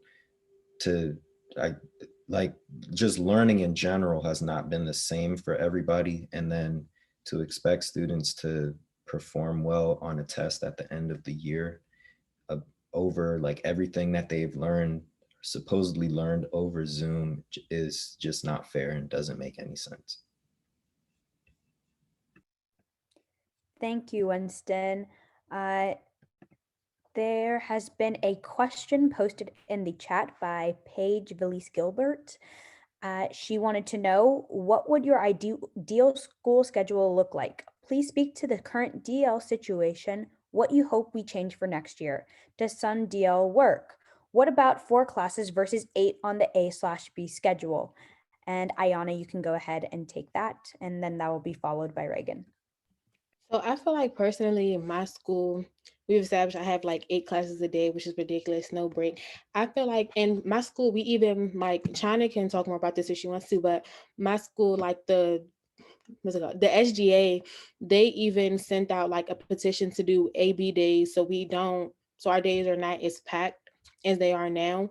The teachers sent out the email to all the students, didn't go any further with that. I feel like we should have A and B days because it's not as packed. We get to have more breaks. We have more time to focus on what we want. We can actually make it to class on time, leave class on time, because teachers hold us up so much. And what's the other part of the question? Let's see. 4 classes definitely will work. Some stuff does work when it comes to distance learning, but overall it's just a mess, especially since teachers are trying to figure out how to work it still. Because I know last year when we first started, like all of my classes were on different platforms, different times. Some of them only met once a week. Some of them tried to meet every day. I feel like they're still trying to figure it out. So thank you. You can go ahead, Reagan. I'm going to keep it brief because I know that Gary had his hand up a split second, the same second I did. So I'm going to keep it a bit brief, but I would say that some of the merits that we have kind of adapted to since the pandemic, I think that adapting to 4 classes instead of 8 classes at my school, Wilson, was definitely beneficial, that we could take this from the virtual setting to the real life setting, in that you do not merely have to focus on 8 different classes, all different assignments, but kind of a weak grasp on each and every one of them. And then it's been changed to 4 classes per semester, all of which we have a much more cognitive sense of and a much more balanced workload. And in that, I do think that the idea of the asynchronous Wednesday did create I think that it was frankly a bit refreshing to be able to work from home and not have to attend meetings. Thank you very much. Thank you, Reagan. And then as Reagan mentioned, I believe Gary had his hand up for a split second. Did you want to Yeah, speak on that? I'm gonna be brief, but I actually like the way my schedule is. What I don't like is the fact that I keep hearing that because I thought DCPS is all one thing. I keep hearing the fact that students have 7 classes a day. There's no way that I could hold my 3.7 GPA. And I could say that with my 3.7 GPA with 7 classes a day during a pandemic with no break. I would be tired. My mind would be stressed out. My eyes would be stressed out from looking at a screen. So I feel as though the way that my schedule is, where we have one day out of the week off, time after the period, and then an hour and some change lunch, that is effective because it gives our brain time to rest from looking at a screen and from doing work that is already difficult to do without having somebody in front of us. So I definitely don't believe that nobody should be taking any more than 5 classes a day because no one is going to be able to inherit all that information. That's a lot of information to be taking in. And so I also find it unacceptable that there is no break. There has to be a break. There has to be a mental break, not even just the students, but for the teachers. Remember, there's teachers out there that are parents that are also trying to manage their child and then manage the children that they're teaching. So imagine the mental toll on the teachers just as well as students. Thank you, Gary. We will now move on to China, and then I believe Walker wanted to speak on the topic as well.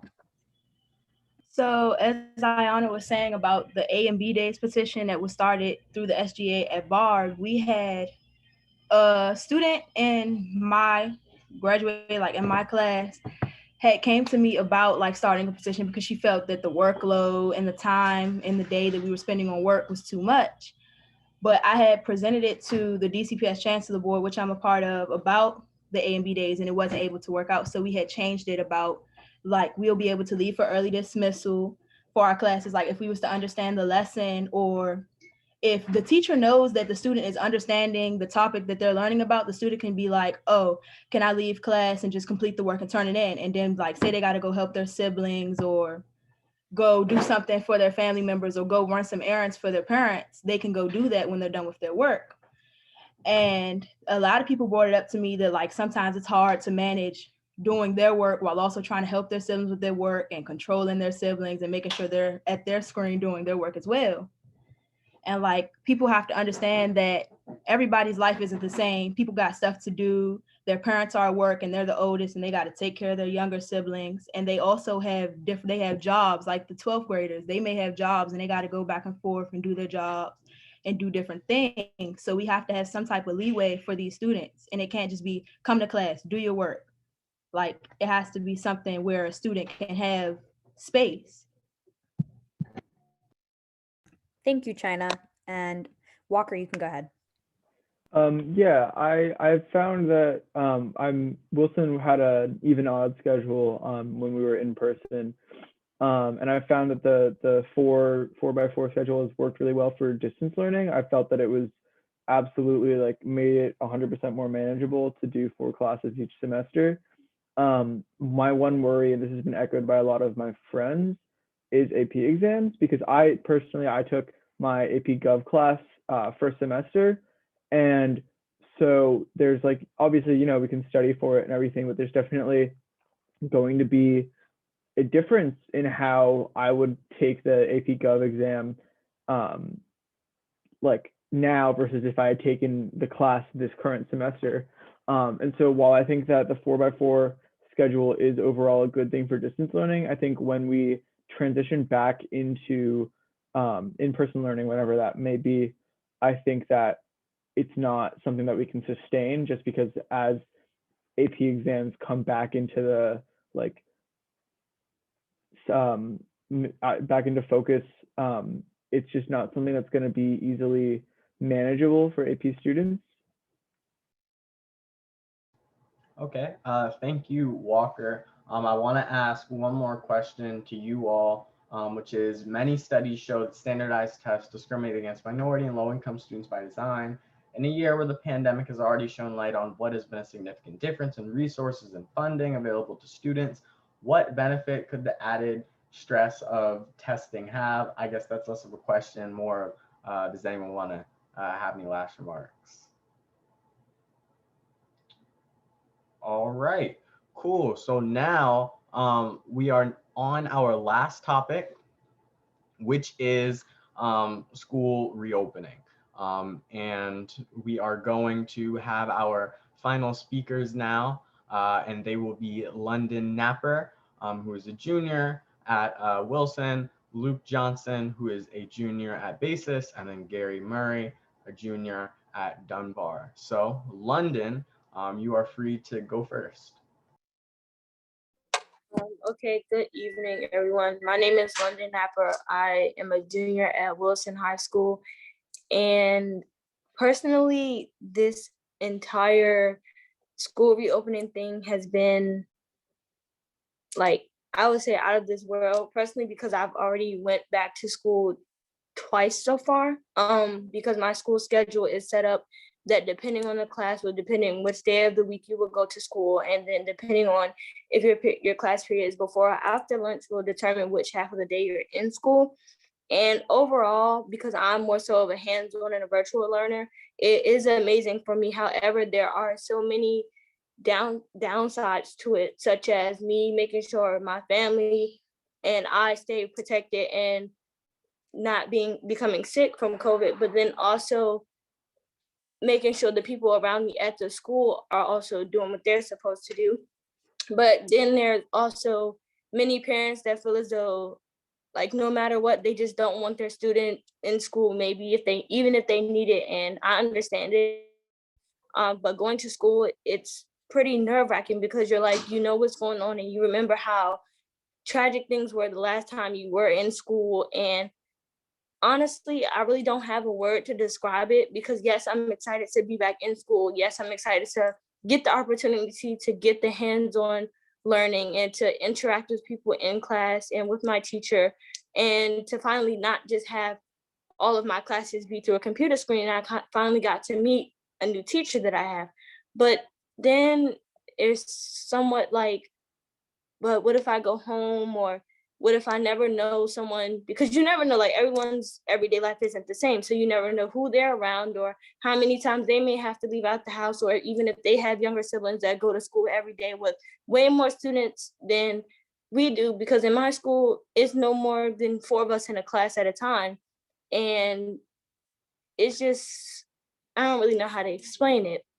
It's just different. And especially coming from a really large school, like my school has over 1,000 people, and now only seeing maybe 20 students in the building at a time, it's different. So I do appreciate the opportunity, but I also do understand that there are so many risks. So personally, I really can't explain like how I feel, but overall I do feel like it is going well, but there are a lot of technical issues as far as the internet and the connections in school that have to be figured out. And I feel like as far as the cleaning and keeping everything sanitized, they do a wonderful job. We even have these papers where we have to log our the days we come into school, and before we can go into school, the parents have to sign off to make sure that, like, we haven't had contact with anyone that had COVID or tested positive recently, just to basically keep a contact tracing list. And I appreciate it all, but then I do understand how the other parents feel about not wanting their child to go back to school. So there's really no definite answer as to how I think this whole school reopening is. Thank you, Londyn. Now we will hear from Luke. So take it away. Okay, so hi everyone, my name is Luke. Even though it's at the bottom of my bullet point list, I want to start with this and then I will get into the rest of my bullet points.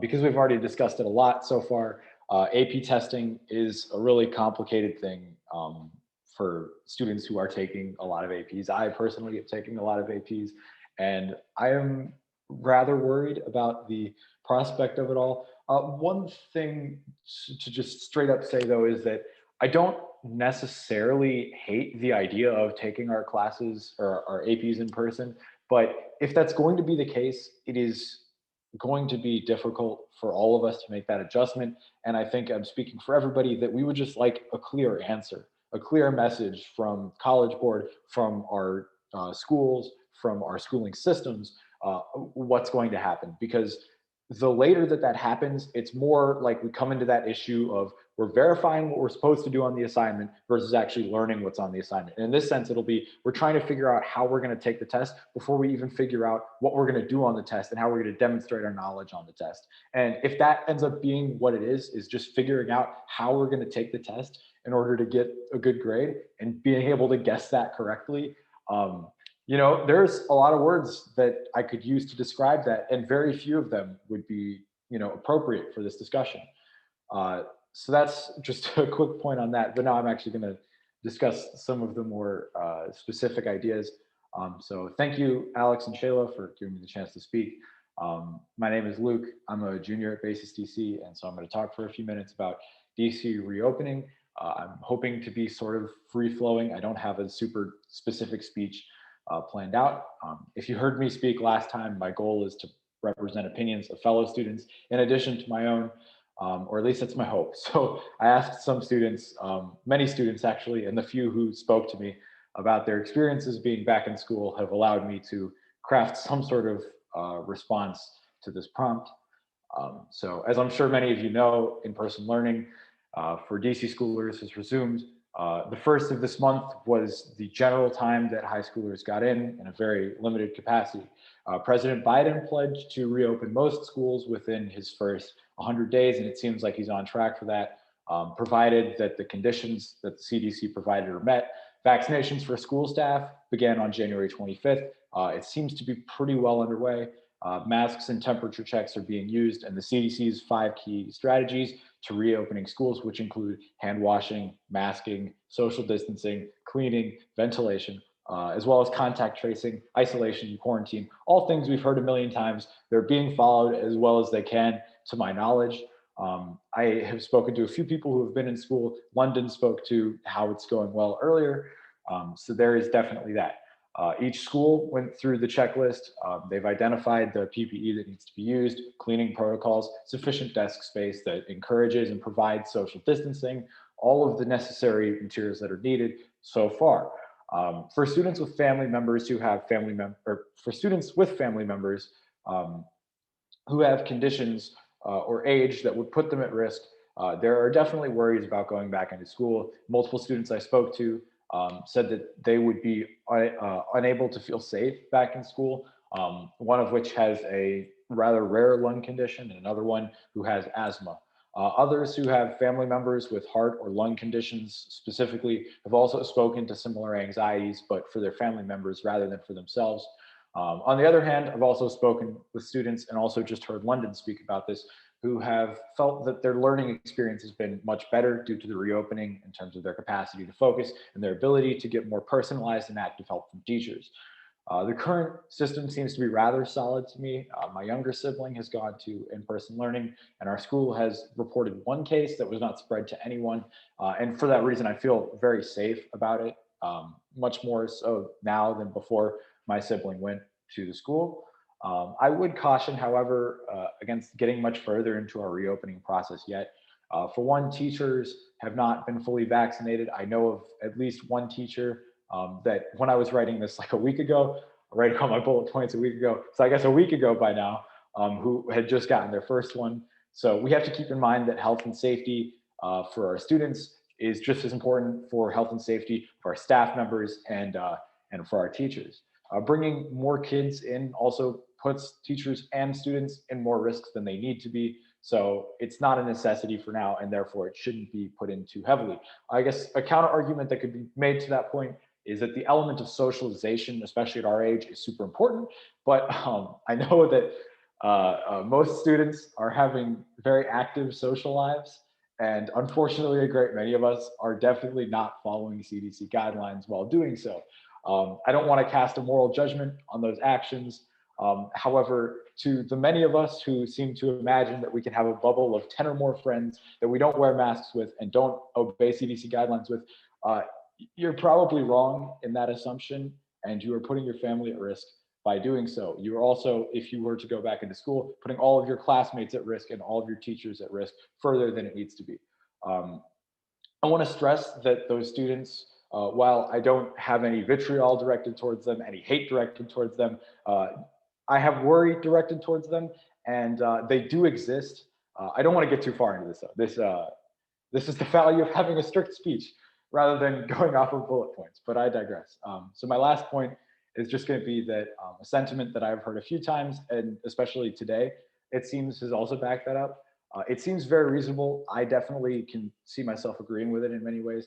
Going back to in-person learning and in-person testing will be difficult in terms of the actual learning and testing parts, in addition to the risks that will be posed. Some students I've spoken to have told me that they have fully adjusted to distance learning and they feel really comfortable with distance learning, and that they think this switch will be another extremely difficult adjustment. One that took them months last year might take them months this year. I understand that this idea definitely is something that permeates throughout a lot of the discussions I had. It is at the same time something that has not been reflected by every student I've spoken to, which again speaks to sort of the specification aspect to this. People like Londyn, who appreciate this system a lot, are definitely going to need that. Whereas I think other people who I've spoken to, some of which wish to remain anonymous, and other people who I'm just blanking on right now, have spoken to that worry of going back into school and having to adjust like that again. So quick conclusion, I'm generally okay with the current system. However, I'm definitely a little worried about bringing more people into school, being there myself.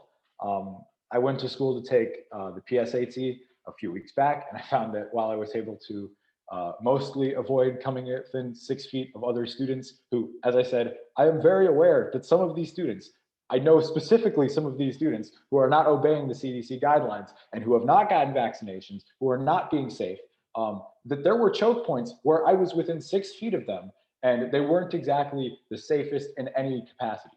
I've also heard that students are working on better ventilation systems, and that is particularly comforting for me as a student and also as a worker who somehow fits in the essential workers category, but not really. I work in a store, but we have a really good ventilation system that's built specifically to make sure that we can breathe and wear our masks and still be okay, and also not be exchanging air with our customers. That's particularly comforting for me because I've studied about it. I've read a lot of studies about it, and it's something that really matters to me. It's a necessary step, and it gives me a lot of faith in schools in terms of figuring this out. Yeah, the problem of choke points, though, is that a lot of schools just architecturally might not be built for this, and it is something that needs to be addressed more, I think. So yeah, I would be mostly comfortable with coming back at the end of summer, but the time we should achieve herd immunity, according to general consensus from the scientist people, is the end of summer. I'm open to coming back earlier, and I'm open to questions, but I'm sure I've gone on for a very long time, so that might have to be a chat thing. Thank you for your time. All right, thank you, Luke. Gary? Hello, everyone. I'm going to try and be brief. Thank you, everybody, for giving me the chance to share my piece with y'all. As if you've been seeing any town halls, I try to be, any town halls I'm in, I try to be as specific as possible. So for everybody that doesn't remember who I am, I'm Gary Murray. I attend Dunbar High School. And if I'm correct, I believe we all want and need school to be back open again. Teachers are more frustrated with teaching. Students are doing everything to improvise with teachers while also sitting in front of a screen majority of the day. And parents are at home monitoring their kids while working and relying on their government to make the right decision. Overall, the situation is stressful. With this, we have to consider all the factors. 1, teachers' willingness to go back in person. 2, students' willingness to go back in person. 3, the staff willingness to go back in person. And then 4, COVID. 1, teachers haven't been pretty thrilled to be returning back to school, especially with the number of students that even show up. According to the Washington Post, the DC school system had room for 15,000 of its 52,000 students. Fewer than 10,000 of those seats even filled. Some teachers argue that there's no point in returning when students aren't even showing up in the little numbers that were even expected. The CDC also released new guidelines for school reopening, indicating that teachers won't have to get vaccinated if they return. I personally believe that is a risk for teachers and students, especially in buildings such as mine. Some teacher quotes I have is one from my aunt, Diana Gardner, who is a teacher at Boone Elementary, which is in Minnesota Avenue, which says, quote, "I will feel comfortable when it's safe for the students and staff across the city. Equity doesn't look the same across the city," which means that not all the same schools are getting the same amount of funding, which means that they aren't going to have the resources they have to be able to bring those children that are in less impoverished places back into school safely. Danielle White, also at Boone Elementary, says, quote, "I want to see all my students back at school one day, but I also want us to be safe and do it safely to keep our bodies healthy in this pandemic." Now, one quote, this is a quote that I really am glad that I got this quote. It's from Sidney Crosby at Wheatley Elementary School. These are all elementary schools. Be mindful that elementary schoolers are from kindergarten to 5th grade. Those are the little ones, not like high schoolers who can stay social distance if they say social distance. The little ones who have a problem saying social distance and have a problem keeping on a mask. Miss Crosby said, quote, "As an educator, my role is to teach and mold the lives of my students to be global citizens. However, I am a parent as well. My first duty is to ensure that my own children are receiving what they need to be successful. The DCPS plan does not take into account that I am a parent and educator. And if I am to return back into in-person learning with my students, who will support my children as they continue to receive virtual instruction?" That's why I say on the teacher's part, all those factors have to be taken into consideration. Secondly, the students. Some students don't feel safe returning to the school building. Some students want to return. The students who don't feel safe returning is mainly because of COVID concerns. Gwendolyn Brown Collins of Dunbar says, "Yes, I do think it's way too soon with these new variants going around. Some students, such as Armani, 11th grader at Dunbar, and Ada, 11th grader at McKinley Tech, shares their thoughts, saying virtual learning is, quote, stressful, mixing home and school, and, quote, very depressing, and it's easy to fall behind."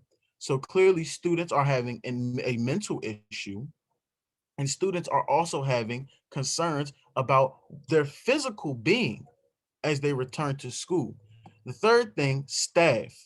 I haven't really heard anything about the school staff also returning, but for a school to function, I know staff will have to be needed, such as office workers, cafeteria staff, security guards, etc. So then the questions are, will they be tested? How often? The outcomes of even a staff member getting sick can be crucial to the schooling environment. The next topic, COVID. Even though we are a year into this pandemic, COVID has not gotten any better, guys. Last month was the worst month of the entire pandemic in the US. With DC nearing almost 40,000 cases, NBC DC has also reported that DC has detected the UK and South African variants, which are up to 75% more transmittable from person to person. While vaccines are supposed to prevent the spread of virus, as of the 6th, DC has only vaccinated 1% of people a ward, which means 8% of people in DC have been vaccinated. 8. Also, according to the CDC, a safe vaccine for children under 16 won't be available until late 2021. The risk of an outbreak in schools is high. And like I said, especially in schools such as mine in Dunbar, where the windows don't even open. Out of 13, 8 believe their schools, ventilation of a poll I did out of all my friends, ventilation won't help protect them from COVID. In schools like Ballou, windows don't open. Schools like mine, windows don't open. The ventilation systems are mainly old. Like in places like Boone was just rebuilt, but their ventilation system isn't set up to handle COVID and to just be able to blow enough air out and through the building. And so I know that Joe Biden says that he wants to have people in school by his next 100 days. Well, these variants just got here. And these variants are way more transmittable, especially, and we got to think about the children. Like us high schoolers, we may be able to handle being socially distanced until there is that one. There is that one. Because all it takes is one for them to pull down their mask, cough, sneeze. All it takes is one to jump from place to place and you have an outbreak in the school building. So imagine the literal children, the elementary children who are naturally attached to each other, who are naturally going to go to each other. And it's not going to be as easy for them to socially distance or be away from each other. So it's not really a safe idea, especially when we don't even have a vaccine for children under 16. It's not a safe idea for children to be returning to school and for teachers to be returning to school when their parents also trying to monitor their children so that the children could be successful, so that the children don't fall behind. So all those things really have to be taken into consideration, especially those teenagers who have pre-existing conditions, such as myself, who has asthma, really bad asthma, that if I get COVID, could put me in a hospital, and then that's it. Kids that have diabetes, put them in a hospital, that's it. Like I said, all it takes is one. All it takes is one for outbreak, one staff member, one teacher. All it takes is one slip up. And then that's it. So is it safe to reopen school? I mean, it would be nice to open school. I think we all would like to be back in school. But the reality is, as Dr. Fauci said, we're probably not going to be out of this until maybe 2022, late 2022. Like we still testing vaccines. We getting new variants. We have to pump the brakes just a little bit more until we can get more people vaccinated, until we can find a more effective way to have our little children in school. It's not just about high schoolers, but our little children in school, but to also have our teachers and staff there safely. Thank you. All right. Thank you, Gary, and thank you, Luke and Londyn. We're gonna ask a couple more questions before we wrap up. So Shayla, would you like to ask the first? Yeah, sure. So this is in regards to school reopening. My question is, how are your schools going about the process of the selection of students to return to school, being that we are operating under partial capacity? Reagan, you can go ahead. Within Wilson, in the weeks leading up to the second semester of schooling, at first, the teachers surveyed out students whom they believed would operate better in an in-person learning, such as those with lower grades, in that perhaps in-person learning would provide them with the support that they would need to succeed. And then from there, as fewer people were willing to go on with that process, there was a very small turnout at Wilson for students who were willing to go back in person. It became a general opening. Thank you, Reagan. And then I see Alyssa's hand was up. Following after that will be Iyana and then Londyn. Okay, so I go to Duke Ellington, and so we have the different departments. So they did it based on departments. Certain departments like vocal music, because we're singing and we're blowing out air. I keep freezing every time I have to talk, but hopefully y'all can still hear me.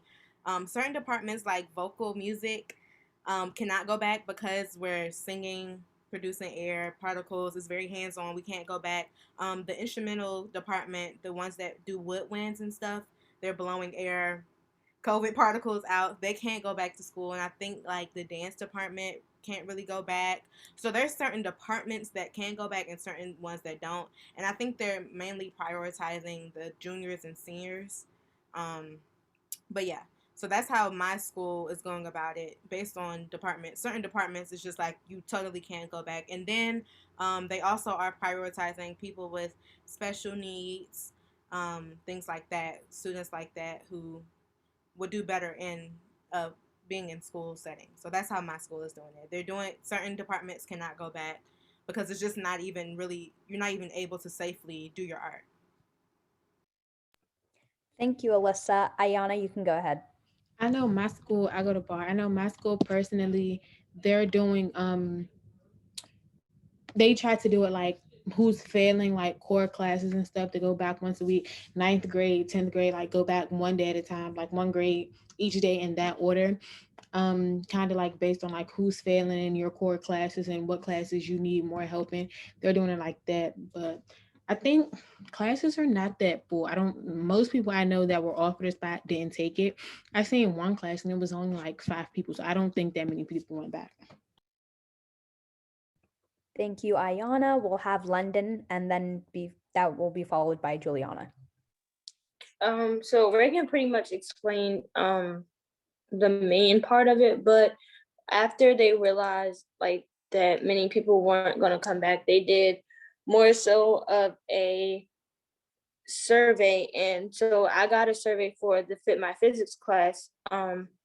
And it was more so like, are you a hands-on learner or are you okay with the computer screen? So the people who chose closer to I need to be in-person hands-on, I'm more of a visual learner than learning, over a computer screen or reading an article, those students were, I would say, put more so to a priority so that they can, like, they're trying to basically find a way so that students can continue to keep up the grades, but then they're also looking out for the ones who don't have the best grades to also come in. So it's kind of like they separated, but they did it like, okay, maybe 3 people out of the visual learners come in. Okay, these said it because like they'll do 3 from the visual learning, and then the rest would be because their grades may not be the best. So there was a cap on number of students that can be in the class because we have fairly large classes at Wilson. So there would be no more than 10, but majority of the teachers picked no more than 6 students to come in class. So like I said, on the first day of us coming back, there was only me, one other student, and my teacher. And then last Thursday, there 2 more students came in. So it was 4 students and a teacher, which wasn't really that bad. We were separated 6 feet front and back and across from each other. So we were at separate tables. And like they moved like all the extra tables that we aren't using back. So it was like a clear space. Then after, like the way they do it is we would stay in that class for our, so I have history. I have physics first period. So I was staying there for my first and second period, but because my physics teacher teaches another class for second period, he'll leave out and go into an empty class that hasn't been used. And they call it the CARE. That's the program for the people who come in and watch the students do their virtual class. One person will come in and then they'll sanitize like where the teacher was, and then they'll keep us. And then at lunch, we'll leave out and they'll sanitize the classes, even though those classes won't be used until we come back the next week.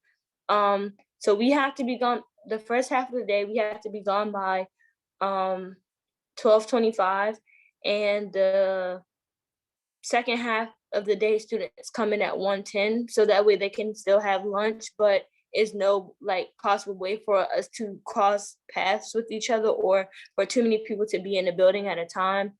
But I do think because there were not as many people as they thought would come, and they have like so many empty spaces and empty seats in the class, and they just don't want the teachers to feel like they're wasting time to come in with just one student in the class. They're making it more so a general, like you have to take a survey and answer questions and contact the teacher. But I do know that most of the classes are not classes with multiple grades. Like there are only like a 9th grade class, there's a 10th grade class, and like no classes that have mixed grades. So they're just trying to separate everyone as much as possible to avoid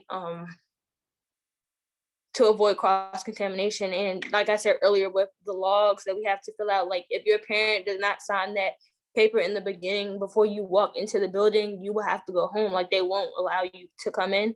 So it's just, and then even in the bathrooms, they've put like vents, so like when you go into the restroom, the vent will turn on to circulate air, so it's not just still air sitting in one place. So I think overall, my school personally has done a fairly well job, but at the same time, you still can't really control everyone's life outside of the school. So it still is and will be a challenge to try and figure out who should come back and how many people could come back at a time. Thank you, Londyn. Juliana, you can go ahead. All right, I'll try to keep this as short as possible because it is pretty late. I was a part of the process when we started the reopening committees and everything. So at the beginning, we were trying to prioritize all of the vulnerable groups, and that being people who have special needs, poor performance and academically, English language learners, Spanish language learners, and so on. And then we sent out a survey of the students who did want to go back into the school, as well as to the parents who would like their kids to go back into the school as well. And keeping in mind that it is a campus, so it is 6th through the 12th grade, and only 25% of the school was, supposed to go back. It was kind of a challenge. And so after we did that, the student had to sign a consent, and then as well as the parent consent. And if not, they could not go inside of the building. Their classes were assigned into Aspen, and that was the way that they were taking attendance. If not, they would not be able to go inside of the building. And now the different grade levels have different classes based on the needs that they reported on the survey that they would like to go back into in person for. Some of that being for seniors or juniors, college and career help.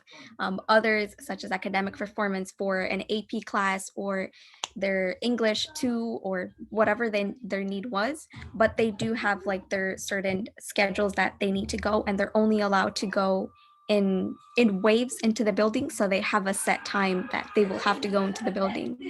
And yeah, that's all I'm going to say. All right, thank you, Juliana. And with that, we're actually going to wrap it up now. So thank you all so much for coming to tonight's event. I hope you all learned a lot about what students are going through right now and the recommendations for change. Before we end the meeting, Shayla will just say a few words in closing, then about the Student Advisory Committee, if you would like to join. Thank you, Alex, and thanks to all of you for coming here and spending your Tuesday evening with us and with DC high school students. We want to give a big round of applause to our fantastic panelists here with us tonight, and a huge thanks to all of the State Board staffers who designed the flyer and helped advertise the event, including John Paul, Caitlin Maleo, and the State Board representatives who joined us tonight. If you are interested in joining the Student Advisory Committee and participating in future events, please contact John Paul, our executive director. His email is down below. Thank you to my co-rep, Alex O'Sullivan. And with that, good night and enjoy the rest of your week. All right, have a good one, guys. Have a good one, guys. You have a good one. See you guys.